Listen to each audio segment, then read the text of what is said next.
Let's call the meeting to order. Stand for the Pledge of Allegiance.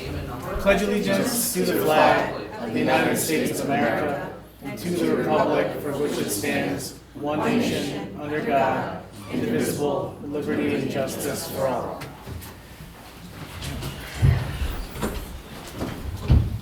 All right. She's in another meeting. So, first off, we have the approval of minutes for the May 8th, 2024 special meeting, the May 14th, 2024 work session and special meeting, and the May 21st regular meeting. Can I get a motion to approve the minutes? Second. Mr. McCarty? Yes. Ms. Scott? Yes. Ms. Sullivan Reyes? Yes. Mr. Wojciechowski? Yes. Okay, so we are coming back to the NEMA unsafe building proceeding, and we've also got the, we're also getting, monthly updates on the private fire hydrant system as well, because we had asked them to come back and give us monthly updates. And so I believe we have Jay, and it looks like others from... Saw Jen come in the back. Oh, Jen's there as well? Okay, so if you want to give us an update, that would be great. Yes, sure. Hi, my name is Jason, and I'm here to present an update for the NEMA fire hydrant water pressure issue updates. So after last meeting, we hired the Watson Plumbing and Heating Corporation to help us to do the testing and the inspection for all the hydrants. And so far, after the months, they do have some progress on the site. So the hydrant number 1 and number 4, we checked and for the leaking, but there's not an issue for these 2 hydrants. I think the only the issue to affect those 2 hydrants is the valves closed. So we help them to reopen those valves, and those 2 hydrants right now is fully functional and capable to supply water from those 2 locations. And we didn't find any underground piping leaking at these 2 locations. So I attached some of the pictures as a reference. And so the next step, the Watson Plumbing Company is expecting to check the remaining fire hydrants. And so the currently estimated inspection time of completion is July to the end of the July. Basically, they can finish all the fire hydrants checkup. And so for now, we enable to provide the repair schedule because we're not finished all the piping inspections. But after we do all the inspections and the repairs, we're gonna make the appointment with the global protection system to ensure that all the fire safety system are in the appropriate working orders. So basically, that's the updates I'll present to the moment. So, okay, so just, on the fire hydrant issue, so it looks like 1 and 4 are working, so that means that we can now, no, just give me 1 second, Tim. So basically, but prior to that, we had them covered, right? If they're not working, they had to be covered. Do we have a requirement to have the fire department come out and take a look at that? I know that they had it, it looks like they're working, but I guess the question is, is there anything that further that the fire department has to do to check on these 2? And I guess this is directed at you, Gary. I know they have to look at the rest, but it looks like 2 are working. It would be appropriate for whoever they hired to certify the repairs and give me a proper report. Okay. It would be certainly in NEMA's best interest to reach out to the fire department, have them do some flow testing, and certainly get any input from them if they are satisfactorily completed. I have no reports. Okay. I have no numbers to contact. I've been left out of the loop, honestly. Okay. There's one more thing that I need to bring out to the board members. We got email today, is, we're trying to, communicate with the fire departments and asking them, because since we have 2 voltages fully functioned, so we want them to come in and to check the flow pressure is good for the fire departments. And I think later today, they give the feedback is July, the middle of July, they will send the coworker to take a look. I think that's the earliest that they can do. Originally, they're scheduled for August sometimes, but I think today's info is July, the middle of July. And that's for the fire department or for this company to come out? Fire department. Okay, so if you could, I know that, so Gary, so I know you've been talking to Sunny and to others. Jay is, managing some of this, so if you two could please keep Gary in the loop on this. I'm glad that you did this and you hired somebody and it looks like 2 of these are working, but I just need to make sure that Gary is kept fully in the loop because he is the code, enforcement person here, and so it just, it doesn't work if he's not in the loop. Okay? Yes, I understand, yeah, of course. I would certainly want to witness a flow test Sure. to make sure they can open the valves and water comes out. And then they are working, then appropriately marked, painted, make sure all the things with a fire hydrant are done. Sure. I'm gonna let the board. Jason, can you CC Mr. Benson on the emails that you're exchanging with the fire department, so he knows when this is gonna happen? Okay. Thank you. I'm looking at these photographs of 1 and 4 in here. So my question to you, did you put a PT, you know what a PT tube is? Sorry. Do you know what a PT tube is? PD? PT Oh, tube. PT tube. Do you know what a PT tube is? No. Okay. It's a device that you put in front of a flowing hydrant and it measures the water flow from the hydrant. Each hydrant has to have a certain flow to make a certain rating for fire services. There's a 5 to 1,000, 1,000, 15 to 2,000. And each one has a different rating, okay? So when I'm looking at these hydrants, yeah, you've got water flowing out of them, but it might be an insufficient amount of water coming out of them. I also see you have a garden hose adapter with a valve on it. What's that pressure, do you know? I think they mentioned to me it's 85. 85, okay. And that's insufficient. 85 I can say that pounds. right now, it's insufficient. It needs to be a minimum of 120 to 150. 122. But anyway, that's something that, you have to reach out to the fire department and, and also the code enforcement officer, building, to Gary, and actually find out what the code is, because each hydrant has to have a particular flow to actually be operational. And then the fire department has to come in and actually hook up to them and do a flow test through their pumper so they have adequate flow for X amount of minutes of, like 500 GPMs or whatever the code states. Okay, understand. Okay. Yeah. How many fire hydrants are on the premises? Total 7. 7. Okay, so 2 out of 7 have been tested? It's a self-testing, but we still need the fire department to come over to do the testing. All right. The only thing I want to share is that the last meeting we had is that there was a promise that you were going to, communicate with the building inspector. And when I speak to the building inspector and I find there's been absolutely no communication, that troubles me, because we're supposed to be working together to make sure you're in compliance and the safety of, the people that might be residing in it. I guess I would like a more and Supervisor, if you agree with me, is can we do something on a weekly basis? Is that asking too much, that the building inspector is getting some sort of report or communication?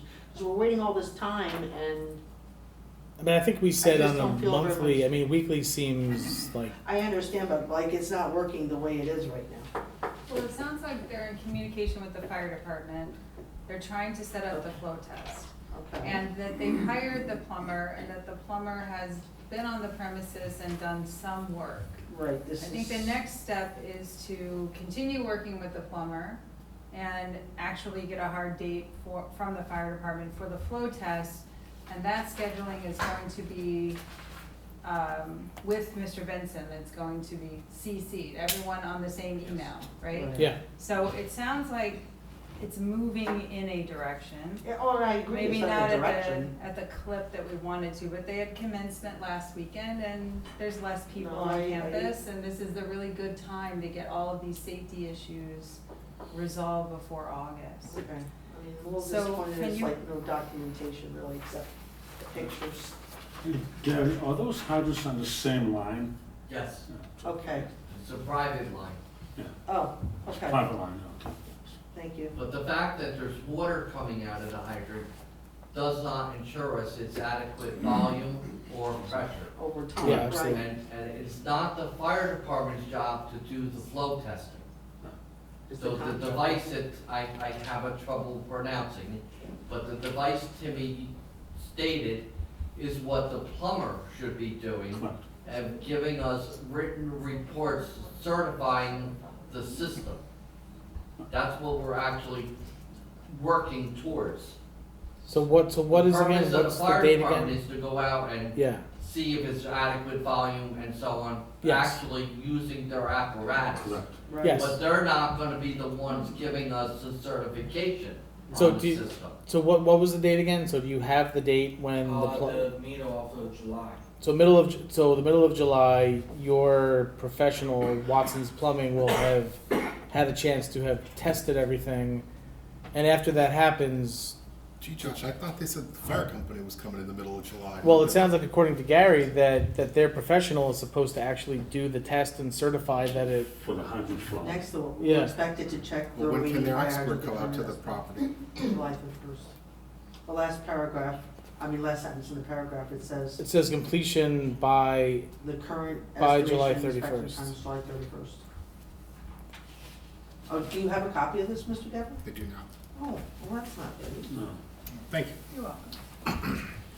So I just want to make sure that we get the right sequencing here, Gary. So before the fire department comes out, they really need to have Watson Plumbing have tested all of this and provided us with whatever data they're going to And I have. would certainly like correct? to witness that myself. Yeah, Well, and he's yes. the one- So Jay, when you've scheduled this, please make sure that Gary is in the loop. Just make sure you copy. Like, I know Gary's been in touch with Sonny, and but please keep Gary in the loop on this. Sure. Okay, so it sounds like, look, July 31st, we've got it here. So we really need to see this happen by July 31st. So what are we looking for by July 31st, that all the hydrants have Well, been tested in? Well, yes, exactly. So we need Watson to come out, finish all the So testing, all of them to be tested, and then after that, and a report? we then, yes, a report, and then we need, now, but here's the thing, if the report comes back and the rest of them are faulty, I mean, does it even make sense to have the fire department come out if they're all faulty? At that point, it becomes just a pure, you've got to fix it. I would think, right? We're not gonna waste the fire department's time if they're all damaged and not able to.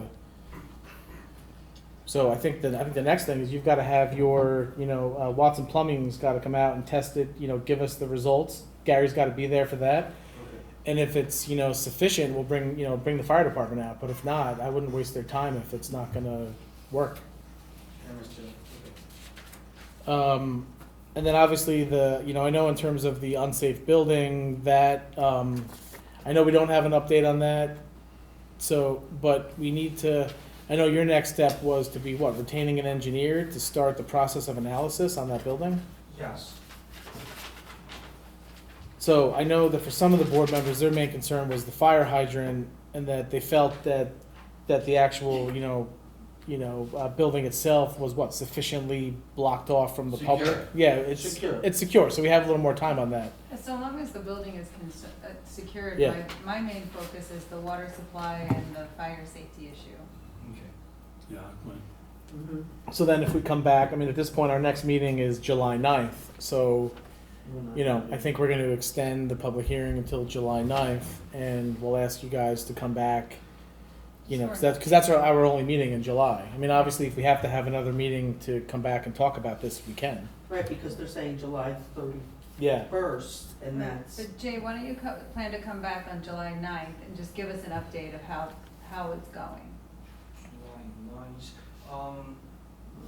I think they want to do the testing, water flow testing at the middle of July, so can we in that range of the time?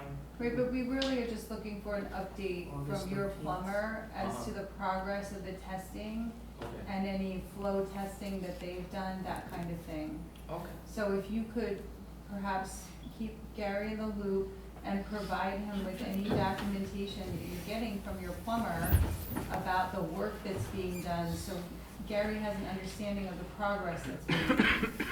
And then we'll see you on July 9th for your update on the progress that's been made, okay, okay? All And then right. by then, you should have an appointment or some sort of certain date yes, for the flow testing if that wasn't already done by the plumber, okay? okay.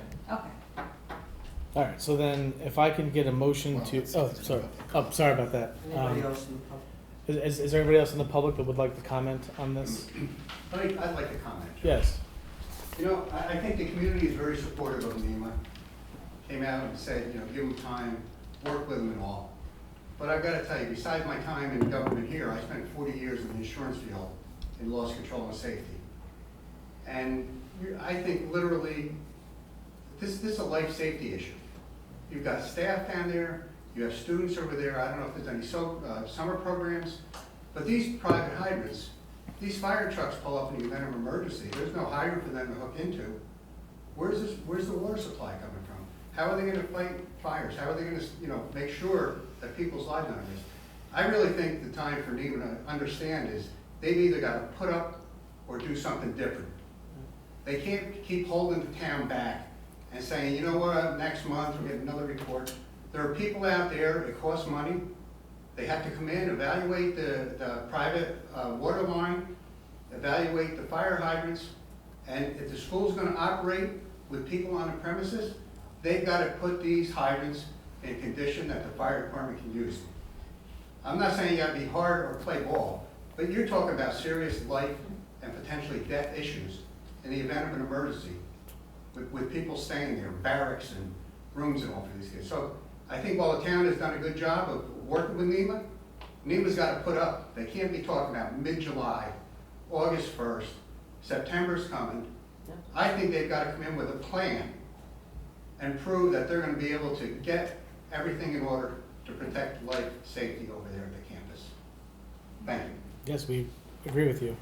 I mean, I guess I'm not satisfied, like, we have been generous and, there were agreements, and I know I'm gonna go back to this, but I really feel that we've been acting in good faith, and at the minimum, I just expected better communication with our building inspector, because he is charged for the safety of the community, and, I just think that must improve, and that has to change immediately, in my opinion. So I think we have asked, now here's the thing, we have reached out to the fire department and, The fire department, well, but they have not said that they could not fight a fire if there's a fire there. Well, they're So- used to cycle operations. So, you know, again, I think if we had heard from, you know, Highland Engine and the Canterbury Fire District that there was no way they could fight a fire there, I think that, you know, NEMA would not have had the time that they've been given to deal with this. But I think we're quickly getting to the point where, you know, we need to, you know, get this wrapped up. And I think the board, you know, at previous public hearings has said, look, you know, we need to know what's happening with this because, you know, it's doubtful that, you know, the building inspector would allow you guys to reopen in the fall if we don't have serious, you know, if this isn't addressed. And I think that's where we're at. We really need to know what's happening with that before you bring kids back on the campus. and I also think in fairness to the families of, you know, that are bringing their children into school and using it, like, these things need to be fixed. I would hate to say that, you know, they can't open and they've already made plans and, you know, bringing kids to campus. So I would think it's in your best interest, you know, to move on this. Right, and for one point, Sure. I'm reluctant to draw any inference by the fire department's communication. Oh, absolutely. That they are not coming out until sometime in July as some sort of comment on their part that it's not as egregious as we think it is. I think it's, unless they are actually saying that, I would be hard pressed to draw that inference. I think, they do take measures to ensure public safety, but they're not superheroes and they can't get water from just anywhere. They're We're going not. to need a hydrant, and they're going to do their best because they are who they are, but we can't make it harder on them. So That's why not we're what going- I'm- That's why we're going through this. That's not what I'm asking. What I'm simply saying is that when we started going through all of this, there was communication with the fire department, and they have a plan to deal with it. And if there was no way to deal with it, I think that, you know, again, they have a plan to deal with it. And so I think we've given NEMA adequate time here, but I think that had there not been a plan and there wasn't a way to, you know, to handle this, I think we would be having a different discussion. So I'm not saying that they're condoning this, but certainly, if I recall, we had actually asked for something in writing from the fire department as to whether or not they were okay with the situation. I'm still waiting, you know, for that, but, This is where I'm gonna dissent a little bit. I really feel that this is the responsibility of the property owner and to comply with our building inspector and our town codes. I don't wanna put the burden on a volunteer organization. The burden is on the property owner, and it is, to work with our building inspector to be in compliance. That's all I have to say about it. and so I think that they know what they've got to do. They'll be back in July, and, you know, we've told them that they've got to figure this out and give us plans before they bring kids back on campus, and I think that's what they're doing. So I think let's let this, you know, play out, and we know what we got to do, and they know how much time they have, and I mean, that's, you know. I mean, I don't want it just to play out. I would like you to come back on July 9th with documentation. All these fire hydrants have been tested, and they're within, you know, in the standards of pressure. Am I correct? Correct, but they're not going to be. Well, I understand that, but I'm trying to establish a clear They, standard. they've told us that they will have this, you know, they've given us their time frame. If they can have it done by, I mean, yes, please, by July 9th, you know, try to have this done. But you've basically got now until July, you know, 31st, if that's what the board wants. I mean, look, we could certainly come back later in the month. If you want to come back, later in the month and have a special, you know, have a special hearing to go over this, or if you want, like, maybe if you want an update, we could certainly ask them for if they haven't given us what we need by July 9th, we could certainly ask them to give us something in writing, you know. Well, and- why don't we let July 9th Yeah. come Come and and see then where make we our are. decision. Yeah. Right. We'll see you July 9th. Yeah. July 9th. Okay. Thank There you. should be a motion and a Yes, second. so if I could get a motion to extend the public hearing to July 9th. So moved. Second. Mr. McCarty? Yes. Ms. Scott? Yes. Ms. Sullivan Rice? Yes. Mr. Woodhouse? Yes. Okay. All right, so next we've got, all right, public comment on agenda items. No? Okay. So first up, we have series of special event permits and financial support. So I guess let's start off with the Chamber of Commerce. Let's do the easy one here. We've got the Halloween Spooktacular, you know, in October. They've submitted this. They're looking for us to just approve this in advance. You know, we all know what that is. First of all, I want to make a comment. I think on the agenda, it looks a lot better because the way it was in the work session, those things weren't there. I found the Upstate Arts Weekend was kind of embedded in the back of, if I'm correct, with the Spooktacular. So thank you, this is much better, it's more clear. Okay, so what I would like to do, can we flesh these out separately? Well, yeah, we're gonna do that separately. Okay. Yeah, Thank you. yeah. So we have the Halloween Spooktacular. I don't know if you know, we know what that is. It's the same thing every year. We're gonna vote on these separately. Does the board have any questions for the chamber representative on the Spooktacular? No? No, Okay. it's a good event, it's run there, and the children and their families enjoy it every year. I support this. Okay, so then I'm just gonna, so if I could get a motion to approve the Halloween Spooktacular. So moved. Second. Mr. McCarty? Yes. Ms. Scott? Yes. Ms. Edelman Reyes? Yes. Mr. Wojciechowski? Yes. Okay, next, we have the second Friday Art and Community Walk, and we also have the, let me just make sure I'm getting this correct, here. Yeah, okay, so we have the, Let's get back. Yeah. The second one was. yep, let's go back. So we've got this second Friday Art and Community Walk, on Main Street plus Bridge Street. So they're seeking approval for, they want to move this to the third Friday, July 19th. All right, so this one here, you want.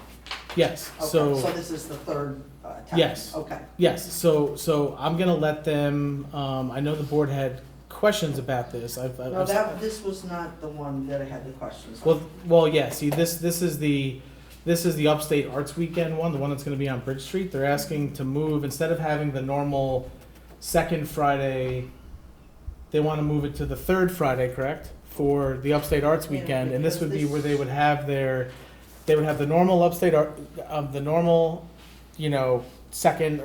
second Friday, plus they wanna use Bridge Street for a cocktail party fundraiser. But that's on the 18th, right? Right, see, these are three separate things, and to me, this is not very clear. Like this one, the second Friday community walk, that's, to me, the way I'm reading this is a separate event from this one. So are you saying now that it's all the same Can I thing? I'm gonna let Eileen explain exactly I was what. just gonna ask that. Yeah. Okay, the second Friday community walk is the same event from last year, Right, that we added to the name with.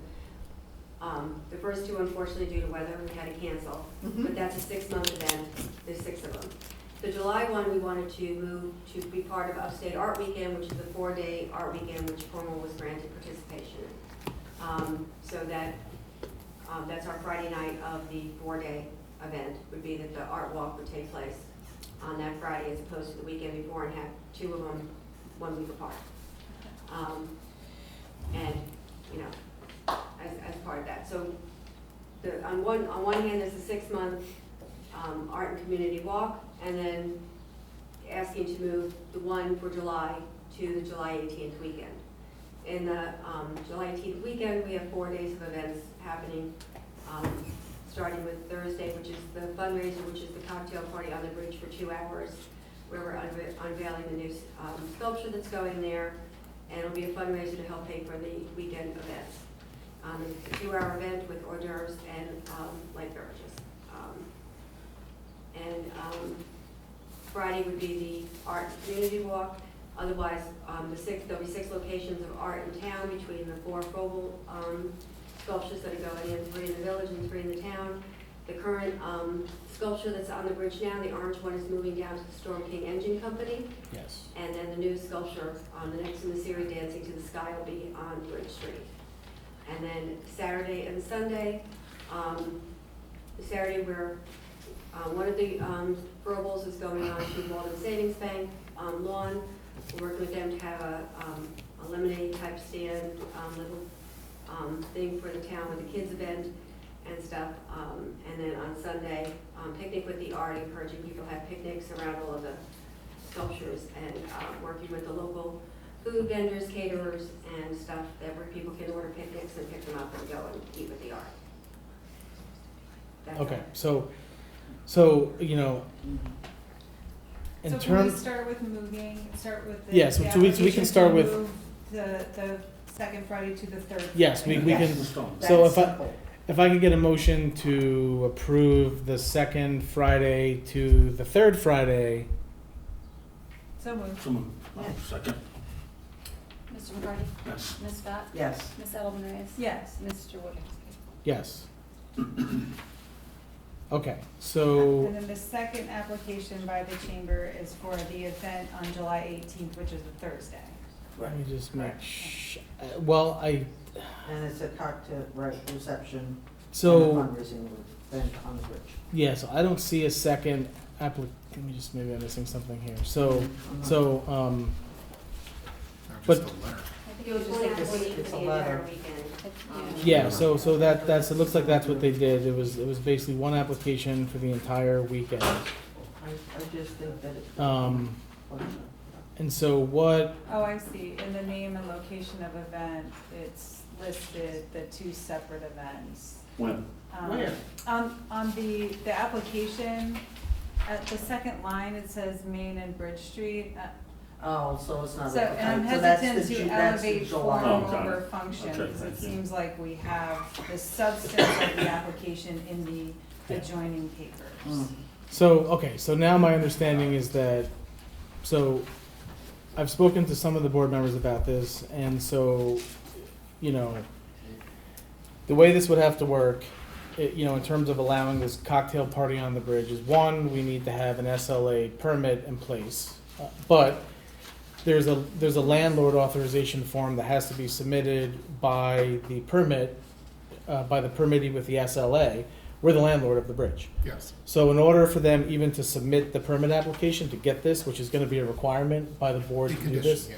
So yeah, it would be conditional, so, you know, so one, if the board's gonna go through with this, we need tonight to authorize me, one, to sign the landlord authorization form, so they can, you know, can submit this tomorrow, you know, or later today, you know, to the SLA after I sign the form. And then I know there's some insurance requirements that, you know, Ms. Reyes, Councilwoman Reyes had requested, which I know that the chamber is aware of, and they are, yes, Eileen? We've already submitted our regular liability insurance that we have for all of our events. I've also, for that four-day weekend, ordered a, additional insurance for just that 4-day special event, as well, covering the Thursday night event. You'll need dram shop coverage as well if you're gonna serve alcohol. I'm sorry? Dram shop coverage as well. I can't hear you, I'm sorry. Dram shop coverage. What it means is, in the event that, it's a clause in insurance, in the event that alcohol was served to someone who was visibly Yeah. intoxicated. So as long as you Yeah. have that. Yeah. Well, and would it be the chamber, or would it be Gus's Tavern, who's the caterer and who's gonna be the permittee? I mean, they would, obviously, they would need to have that, As because, long as whoever's serving the alcohol has it and the town's a named additional insured, that's Yeah. fine. so I guess They Gus, have it, and we're also, you know, getting the, a special insurance policy that night, that states that for the alcohol. Okay, I just wanna be clear. The that if alcohol is limited, it's not like an open flowing bar. I know, but It's just a still limited, need It's still alcohol. No, Yeah. it is, no, I'm just, you know, explaining that this isn't, you know, it's a, Well, I think Nice. we're just talking about the insurance piece, Right. so your insurer doesn't care if it's like limited to nice people or limited, or like it's going to free flow to a No, and- frat party, but right, they just wanna know that, or we Correct. wanna know that there's a defense and indemnification clause, and that you put your insurer on notice that alcohol will be served, so that the appropriate insurances will be in place before the event, that's yes, all. and I'll have that certificate by Friday. Is this a ticketed event? Yes, Self-controlled at the door, gated? Is it Correct. gated controlled correct, for 2 hours? that'll all be in the SLA permit. They're gonna have to Yeah. say the, you know, where it's gonna be, how do they intend to stop minors, all that. That'll have to be, in fact, they'll have to, you know, in fact, it would be helpful, I guess, after Gus submits this, whatever comes back, if you could just get us like a copy, like, they're gonna have to submit a plan of the event space and where they intend to serve alcohol. I mean, you know all this, but, you know, if we could get a copy of that, because I'm sure the board is gonna wanna, yeah, as soon as the permit comes To- back, you'll have, yeah, to see that. it'll take 2 weeks from filing, so Yeah. tomorrow we'll have it in 2 weeks. Yeah. So, How many people are you expecting at this? 75 is our max. 75? Mhm. It's a max on Bridge Street? On the bridge. Mhm. The bridge goes from Main Street to, you know, the back planters. Seems like a lot. I just think that's a lot. It's a stand-up event, there's only gonna be some, you know, high top tables, and, it's around the statue, the sculpture, excuse me, and,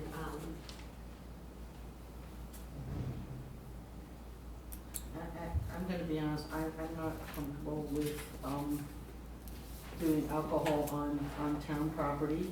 I think it definitely is going to start something on the bridge where it is going to be a request that's going to be coming in, and how does the town protect themselves from this? I'm not really sure why it has to be done with alcohol.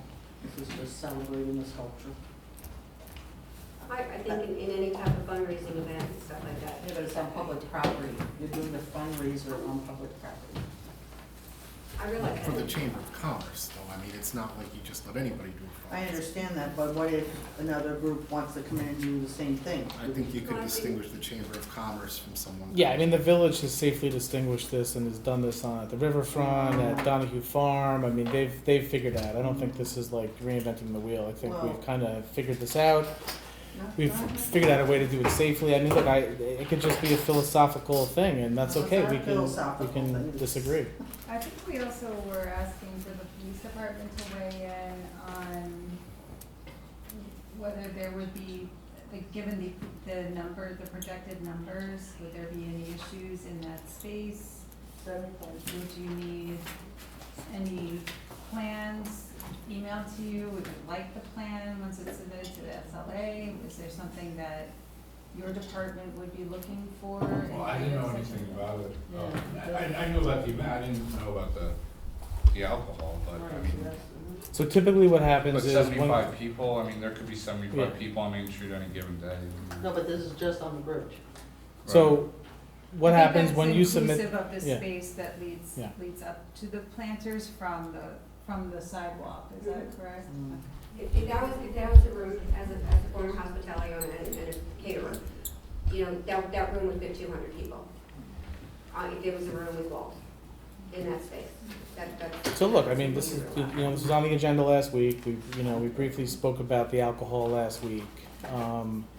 When you submit the permit, there is a space on the form where you have to put down, and you actually have to put down the local police department. You actually have to check it off. And you have to, well, I mean, at least on, like, I know the one-day alcohol permit, when I used to submit those, there's a spot, and you have to put down, and obviously, so it will come. I mean, you should certainly review it. Tommy should, take a look at it, but, I mean, it's, unless there's any major objections, I mean, right now, they can submit it. And, if we decide, if something, I guess, comes back or happens, or if they're not able to get the insurance in place, then obviously, this is all contingent upon that. And Yes. so, I'm sorry. No, I just want to say one thing. I realize that you think we're going to open a can of worms and everybody's going to be applying. Well, one, everybody has to go through you, and you're going to review every application. And not that I'm pulling rank for something, but we are the Cornwall Chamber. We do, Right, but with no, all hold due on, res- let me finish. Listen. There, we do a lot of things in this town, and we do them very responsibly. We don't cut corners, and we don't put anybody in jeopardy when we plan our events. And we're not doing that either here. This is just a nice summer event to bring public art to this town and to raise some money to help pay for it, because you guys didn't want to fund all this whole thing. So we have to raise money, okay? I'm telling you, nobody's coming and paying us $65 to come to a cocktail party and in the middle of summer and not getting a glass of rosé. Sorry, it's not happening. So, as somebody who's raised money for many, many years and stuff like that, it's a cocktail party. When people come to a cocktail party, they expect a cocktail. The chamber is not going to, one, underinsure ourselves. I'm on the board of directors. I don't want to be sued either. We have our insurance company in place. We've already talked to them about this. They're getting separate policy on top of our usual policy. And I think we've run everything that we've done in town very, very reasonably, including this past recycle weekend that we had here, and what would have been last Friday, an additional art walk if we weren't rained out. And we don't take it lightly. We take it as a responsibility, and it's just, part of the thing. We're limited. It's beer, wine, and a special cocktail called the Collins, because it's Vivian Collins whose sculpture it is. And, there's 2 drinks limited in the price of the ticket to everybody.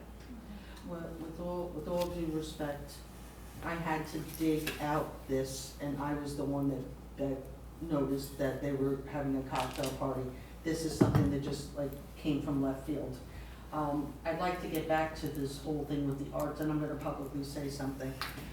Even with the sculptures, and she was a lovely lady, but the sculptures were already in town possession in the garage prior to the town even voting for the insurance. So Eileen, with all due respect, I appreciate a lot of things the chamber does, but forgive me for being skeptical, but there were things that were done that I feel, I don't know if it was your role or whose role it was, but, you know, this is about building a trusting relationship, so forgive me for scrutinizing it, but when I know that those sculptures for the town and the village were in the buildings and grounds garage, and our vehicles are just sitting out in the elements, before we even voted on this, I felt that, I felt a little deceived, and because that's not the way we should be working together, that we should be upfront about this. So forgive me if I'm being skeptical about this,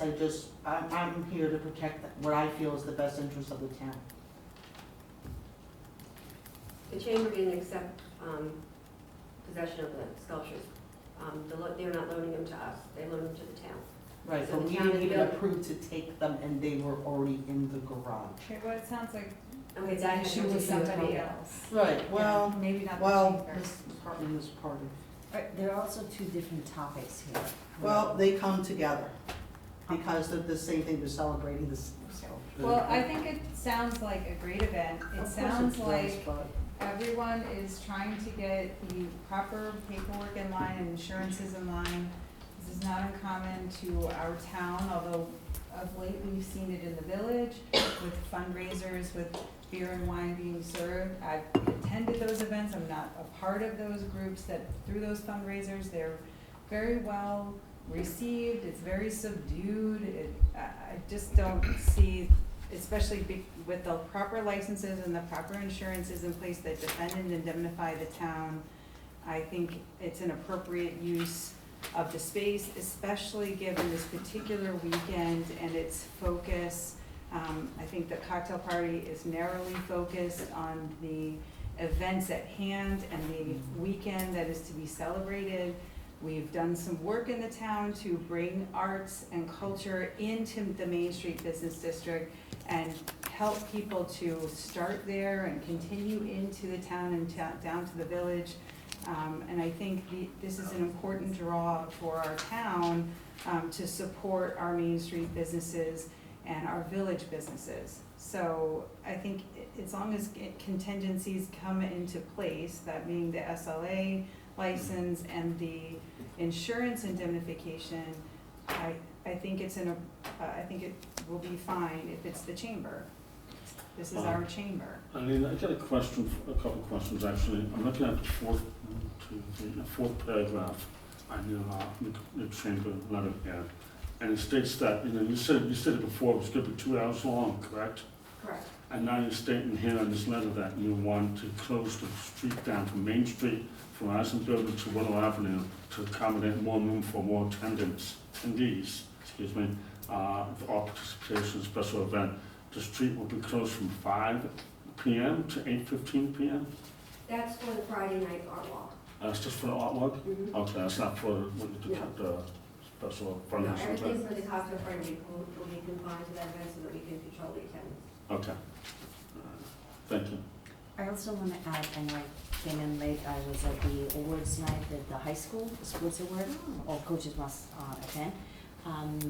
I wanted to say that I'm a member of the chamber, and if you look at the history of the chamber, which they were here before me, they have a very good record of preparing, organizing a wonderful, safe, elegant events in anything they do, from car shows to just bagel and breakfast and the board meeting. So I have no doubt that this is going to be another successful, safe event, and it's going to really bring a lot of people that that they would like to come and join it. So I don't see any problem with it. So these are my thoughts.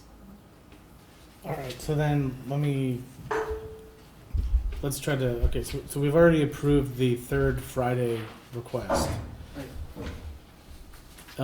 Steve, is there any? Can we just visit the road closure request that's in the letter? Oh, but sure. wasn't on the application? I just want to Yeah, clarify. We've approved the movement, but are we going to close, I don't think we're closing the street, are we? Are we? I don't know. Well, That's my question. So what I would say is that, what needs to happen is obviously they need to work with Tommy and, you know, Joe on this to see if that's possible, but it's not really a heavy ask to close. I mean, we close, you know, Main Street from time to time, and I know last year they'd wanted to close, they had, yes. I did meet with Ms. Hartman. That wouldn't be a logistical problem. I said it was fine. 15 minutes. Yeah, it's fine with us, but ultimately town board has to play it. Yes, The reason that we wanted to do it for that day is, last year, the Art Weekend, not that I'm expecting that to come to town, drew 300,000 people.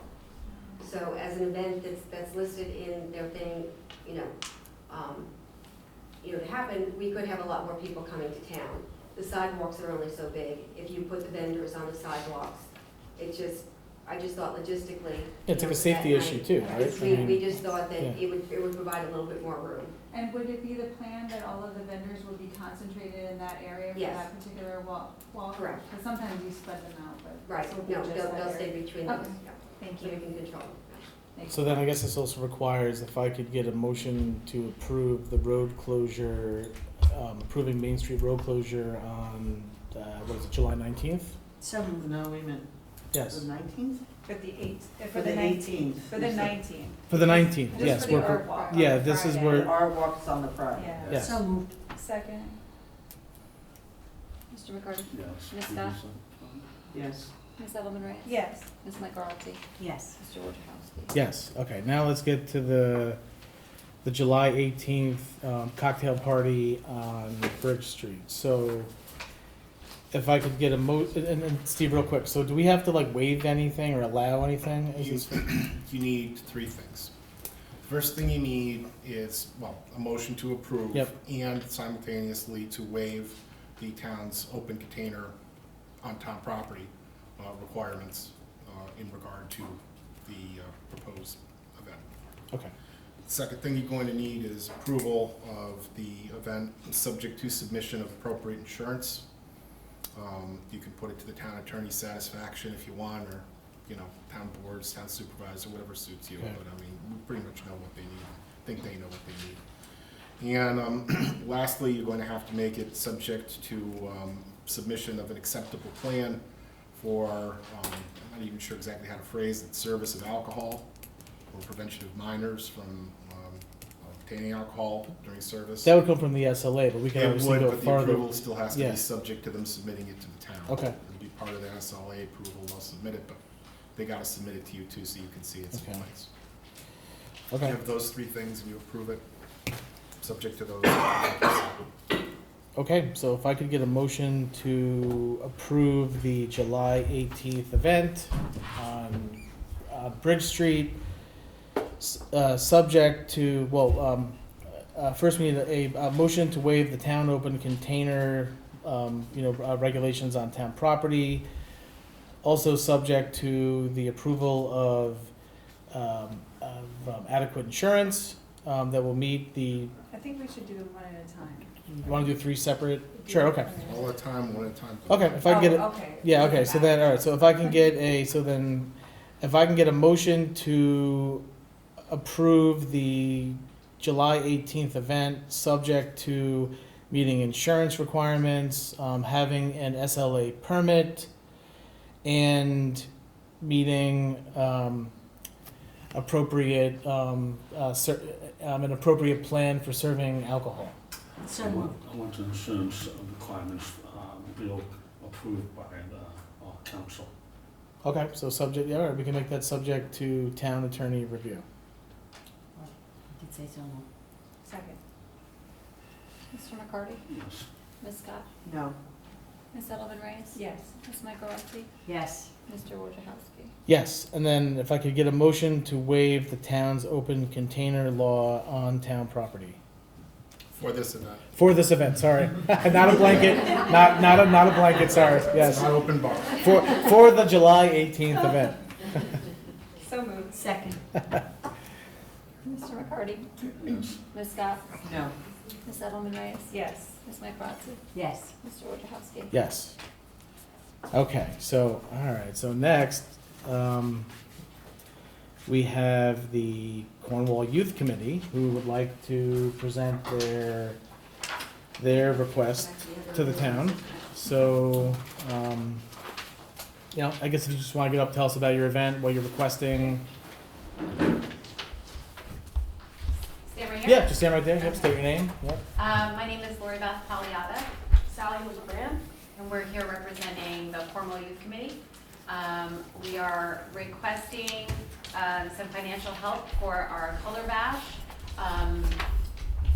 This will be the third year that we'll be having a color bash. First year we had about 150 people that attended. Last year we had over 500 that attended the color bash. It's been a great success. We have free, we'd like to keep it all free, bouncy houses and face painting and games. There's food trucks. It's a color run. The run is free. We have a route with, we've already sent the route to the chief, using the same route, proposed route we used last year. Start and finish at Town Hall with 9 color stations or safety stations at any turn or side road. And I don't know if you're familiar with the color run, but we have packets of color, and as the kids run by, if you register by a certain date, you're given a t-shirt or you can purchase one there. And as you're doing the run, our color stations will throw out the color at you, and the kids love it. They turn all different shades, and it's a mile run. I don't know if we mentioned that. So it's a great thing for all families to do together. And all abilities. Yeah. Yes, strollers included. So what is your budget from last year? What were your expenditures last year? Close to $5,000 for the event. Oh, wow. Where did you get that money? Where did we get the money last year? Yeah. We were gifted money from the town board for the event. We also supplemented by selling t-shirts and merchandise, and also fundraising afterwards. Okay, you couldn't have been gifted money by the Well, town. not gifted, so basically, so Allocated, is that the word you're looking for? there was, we That's a have better word. $5,000 in a budget line for youth events, and last year I don't know if they got quite 5, because some of it went to the, We did not. you know, We to the youth, requested- you know. I think I can pull up what we requested last year. We paid for the DJ, the color packets, et cetera, through the rec department. Yeah, and so basically, yeah, so last year, and I mean, this would still, be a, as you know, this is kind of like changed. So now, they're now more of a, they've now moved over to the Orange and the Orange and Sullivan Community Foundation, and they've become part of the, the COH Special Events Committee, to allow for, to make it easier for them to fundraise, because you're restricted when you're a town committee, it's harder to do fundraising. So they did make that move, but, they are asking us for support. It's going to be in the town. It's going to be a town event. It's a very popular event. Do People we like- have money budgeted for youth events that Oh, yeah. remains? Yes, so far, I believe, I have to get the exact number, but I want to say the Youth Garden Club has spent somewhere around $500. We don't currently have other, youth events that are planned. I mean, they're coming and they're asking. I mean, certainly if Phyllis or Laura or others had, youth events, or if other groups came to us, but right now they're coming to us asking us for, not a contribution, but I guess support for their event from the town's $5,000 pot of money. But this is no longer a town committee, so this is actually like a community, I don't wanna say a private group, but basically, am I correct? Correct, it's no longer a town committee. So no longer a We're- town committee, We're gonna start and finish, host the event at Town Hall. so you're looking for public funds for, I understand for the youth, and it's a great event, I've been there, and it really is a lot of fun, and the kids do, but now it's no longer a town, Well, no, it is, it's not a town committee anymore. but it is going to be, the town is partnering with them to do this. So the rec Right. committee, they Well, will, that's if we approve that, it's just not automatic, because now they're no longer part of the town. That's why they're here and we're gonna do that. Yeah, I mean, Well, again, this is a What look, you if need- the- what you need to do. if the is- rec department decides that they would Right. like to partner with this event, that's an executive function, and the rec department will decide that they want to partner with the event. So, Attorney, so, Steve? you know, Well- but in terms of, you know, Legal, in terms of awarding, public you know, funds. funds, Can we just ask, Yeah. I Mr. wanna Gavel be was gonna attorney. say something about the taxpayer funds and how they can be Yeah. afforded in some way to private entities that engage in public-private partnerships. happens all the time. Well, Well, Okay, it I'm does, listening it to his does. explanation. I want to hear the attorney. There's two ways that you can do this type of thing. One would be if the board had a resolution authorizing the rec department to sponsor particular types of programs. I don't think you have that. The other way would be for the rec department to agree to sponsor this. They would have to ask the town board for approval of it, and then there'd have to be a letter, memorandum of understanding. The rec department is sponsoring this event, we're gonna give you X dollars. You need to agree to hold this event if you get those X dollars. You will be legally obligated to do it. And it would come Otherwise, out of you the gotta get money back, recreation at least. budget. It would come out of this It would come $5,000. out of the No, recreation no, you budget. have the money, it's just. We a have the question money, of- yeah, I mean, we actually put Because it, they've gone independent, you have to structure it appropriately. it's just a Okay. different, yeah, Okay, I'm So getting it either now. way, it does go through the rec department. yes. Okay. Yeah. Have you spoken to the rec department? Do you partner with them? Have you partnered with them I since you haven't spoken guys to have them gone this private? year. I think the We worked very closely with them last year. I believe Tiffany has spoken to Yeah. Phyllis about Last this. year's event was amazing, Yeah, it and I was. really loved that it was free for everyone. It was accessible financially, and like you were saying, it was just Right. accessible to everyone. Any ability, any income background, it was really lovely, and Phyllis was a great help. I Right. mean, we borrowed from her and she helped us out in setting up the games in a lot of different ways, yeah. Yeah, I just think we wanna make it, do it the right way. I think that's why I'm asking these questions. I wanna be able to say that we're doing the right channels, and it sounds like the recreation department, should be sponsoring this. what Being date do you kingdom. have? for the- October, Oh, we have time. October 5th, They, yeah. Saturday, October 5th. So- Oh, we have time to.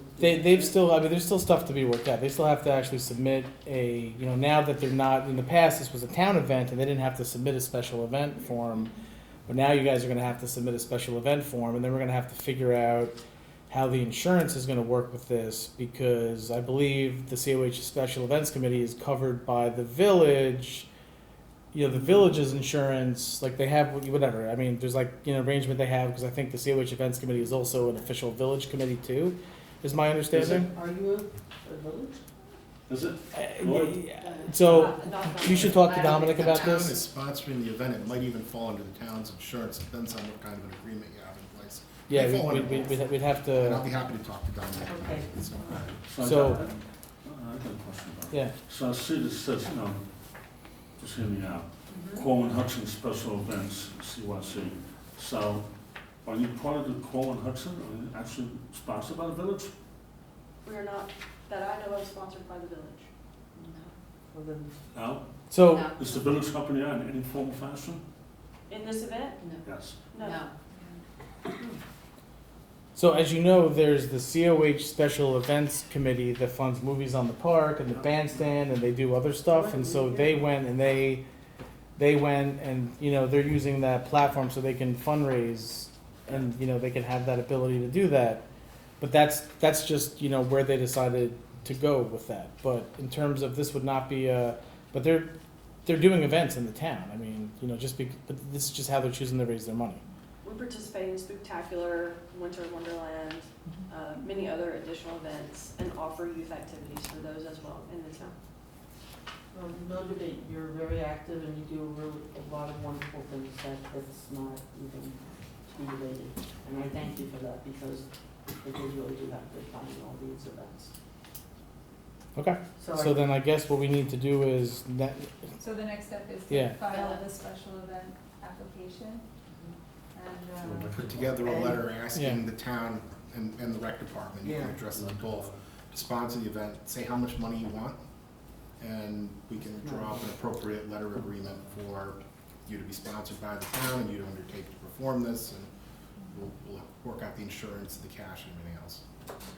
yeah, definitely talk to Dominic about this. I'll find out who the, and It may be both, but I Yeah. think at least it's gotta be, either they get a policy or they're covered by the town. Is there anything else we need to do for police support for the road closures and the route? You know, that's, Or the special use. No, I mean, it depends how the town wants to finance that. I mean, I can put together Oh, that's numbers. right.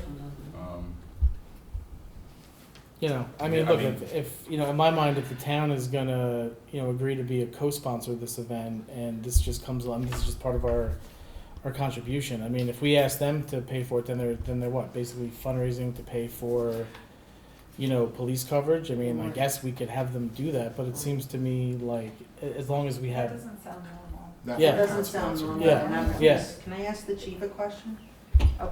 I'm not holding you to this, but approximately, if, for an event like this, what would this cost in, police personnel? It ranges because it's who's available. Yes. They have different Oh, and their pay grade, scales, pay so scales. it could, like, the cheapest it could be is 1,000. Oh, in addition to the five, okay. But, I mean, I will say we have plenty of part-time budget unallocated so far this year. It's kind of a guessing game as to what shifts are gonna. So we're gonna have to watch that as other. Yeah, I events do come up, watch right, that, right. but, last year, the year before, we didn't ask them, they were part of the town, so Right, we I know. had the budget left over and it wasn't an issue. This is also an event that it's very, very popular. As you heard, from 150, they have gone to 500 participants. So that itself says that the town, the village, the whole, they're doing a lot of volunteer. I am actually still part of the youth committee, unofficially. And I think they go out of their ways to spend hours organizing, and this is for the residents, they're the children and the families. So I think we should support them 100%. That's my thoughts.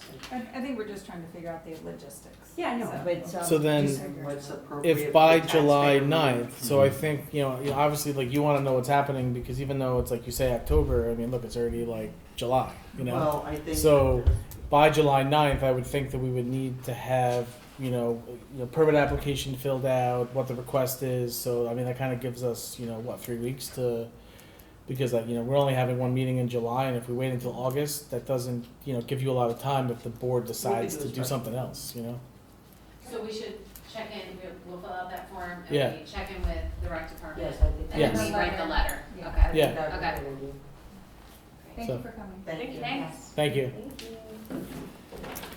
All right, so next we have, resolution Mineral Springs Road speed limit reduction. So you may recall we had this on for last week, and we've decided that, we're going to be, you know, submitting this, you know, submitting this to the county, the speed reduction request on this section of Mineral Springs Road. And then the county will send it up to the state and they'll do their review.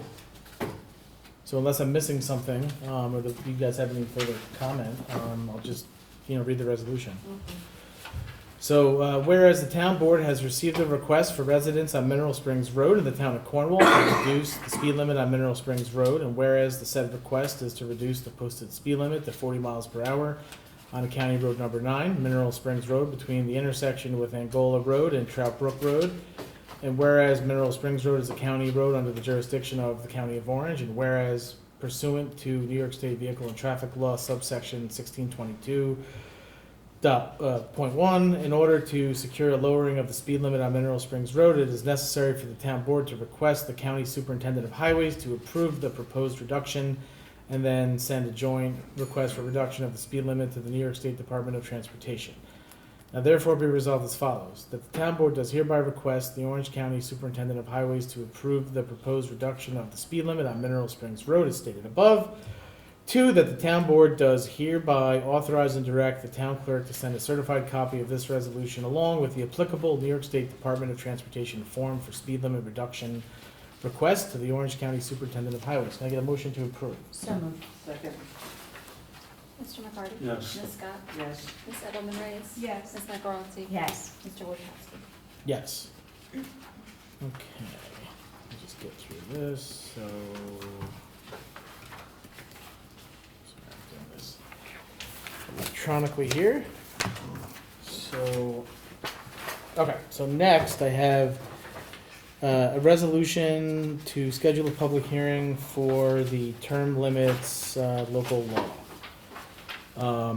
You know, after last week's meeting, you know, there was some, you know, discussion with board members about, you know, moving this from 8 years to, 12 years. We obviously had to do this, you know, since we're looking to change the term of office for the town clerk to 4 years. We had to move, you know, we had to make this, become 3 4-year terms, and because, you know, the board's not looking to act on the supervisor terms, we had to move it to 6 2-year terms to make it a total of 12 years. So, you know, unless, is there anything further before I call the, you know, the resolution to move this to a public hearing? And I guess the other thing is, we should pick, you know, unless we want to do this on July 9th, which is gonna be a big meeting, because it's the only meeting of the month, we should pick, you know, like, what, Thursday the 11th?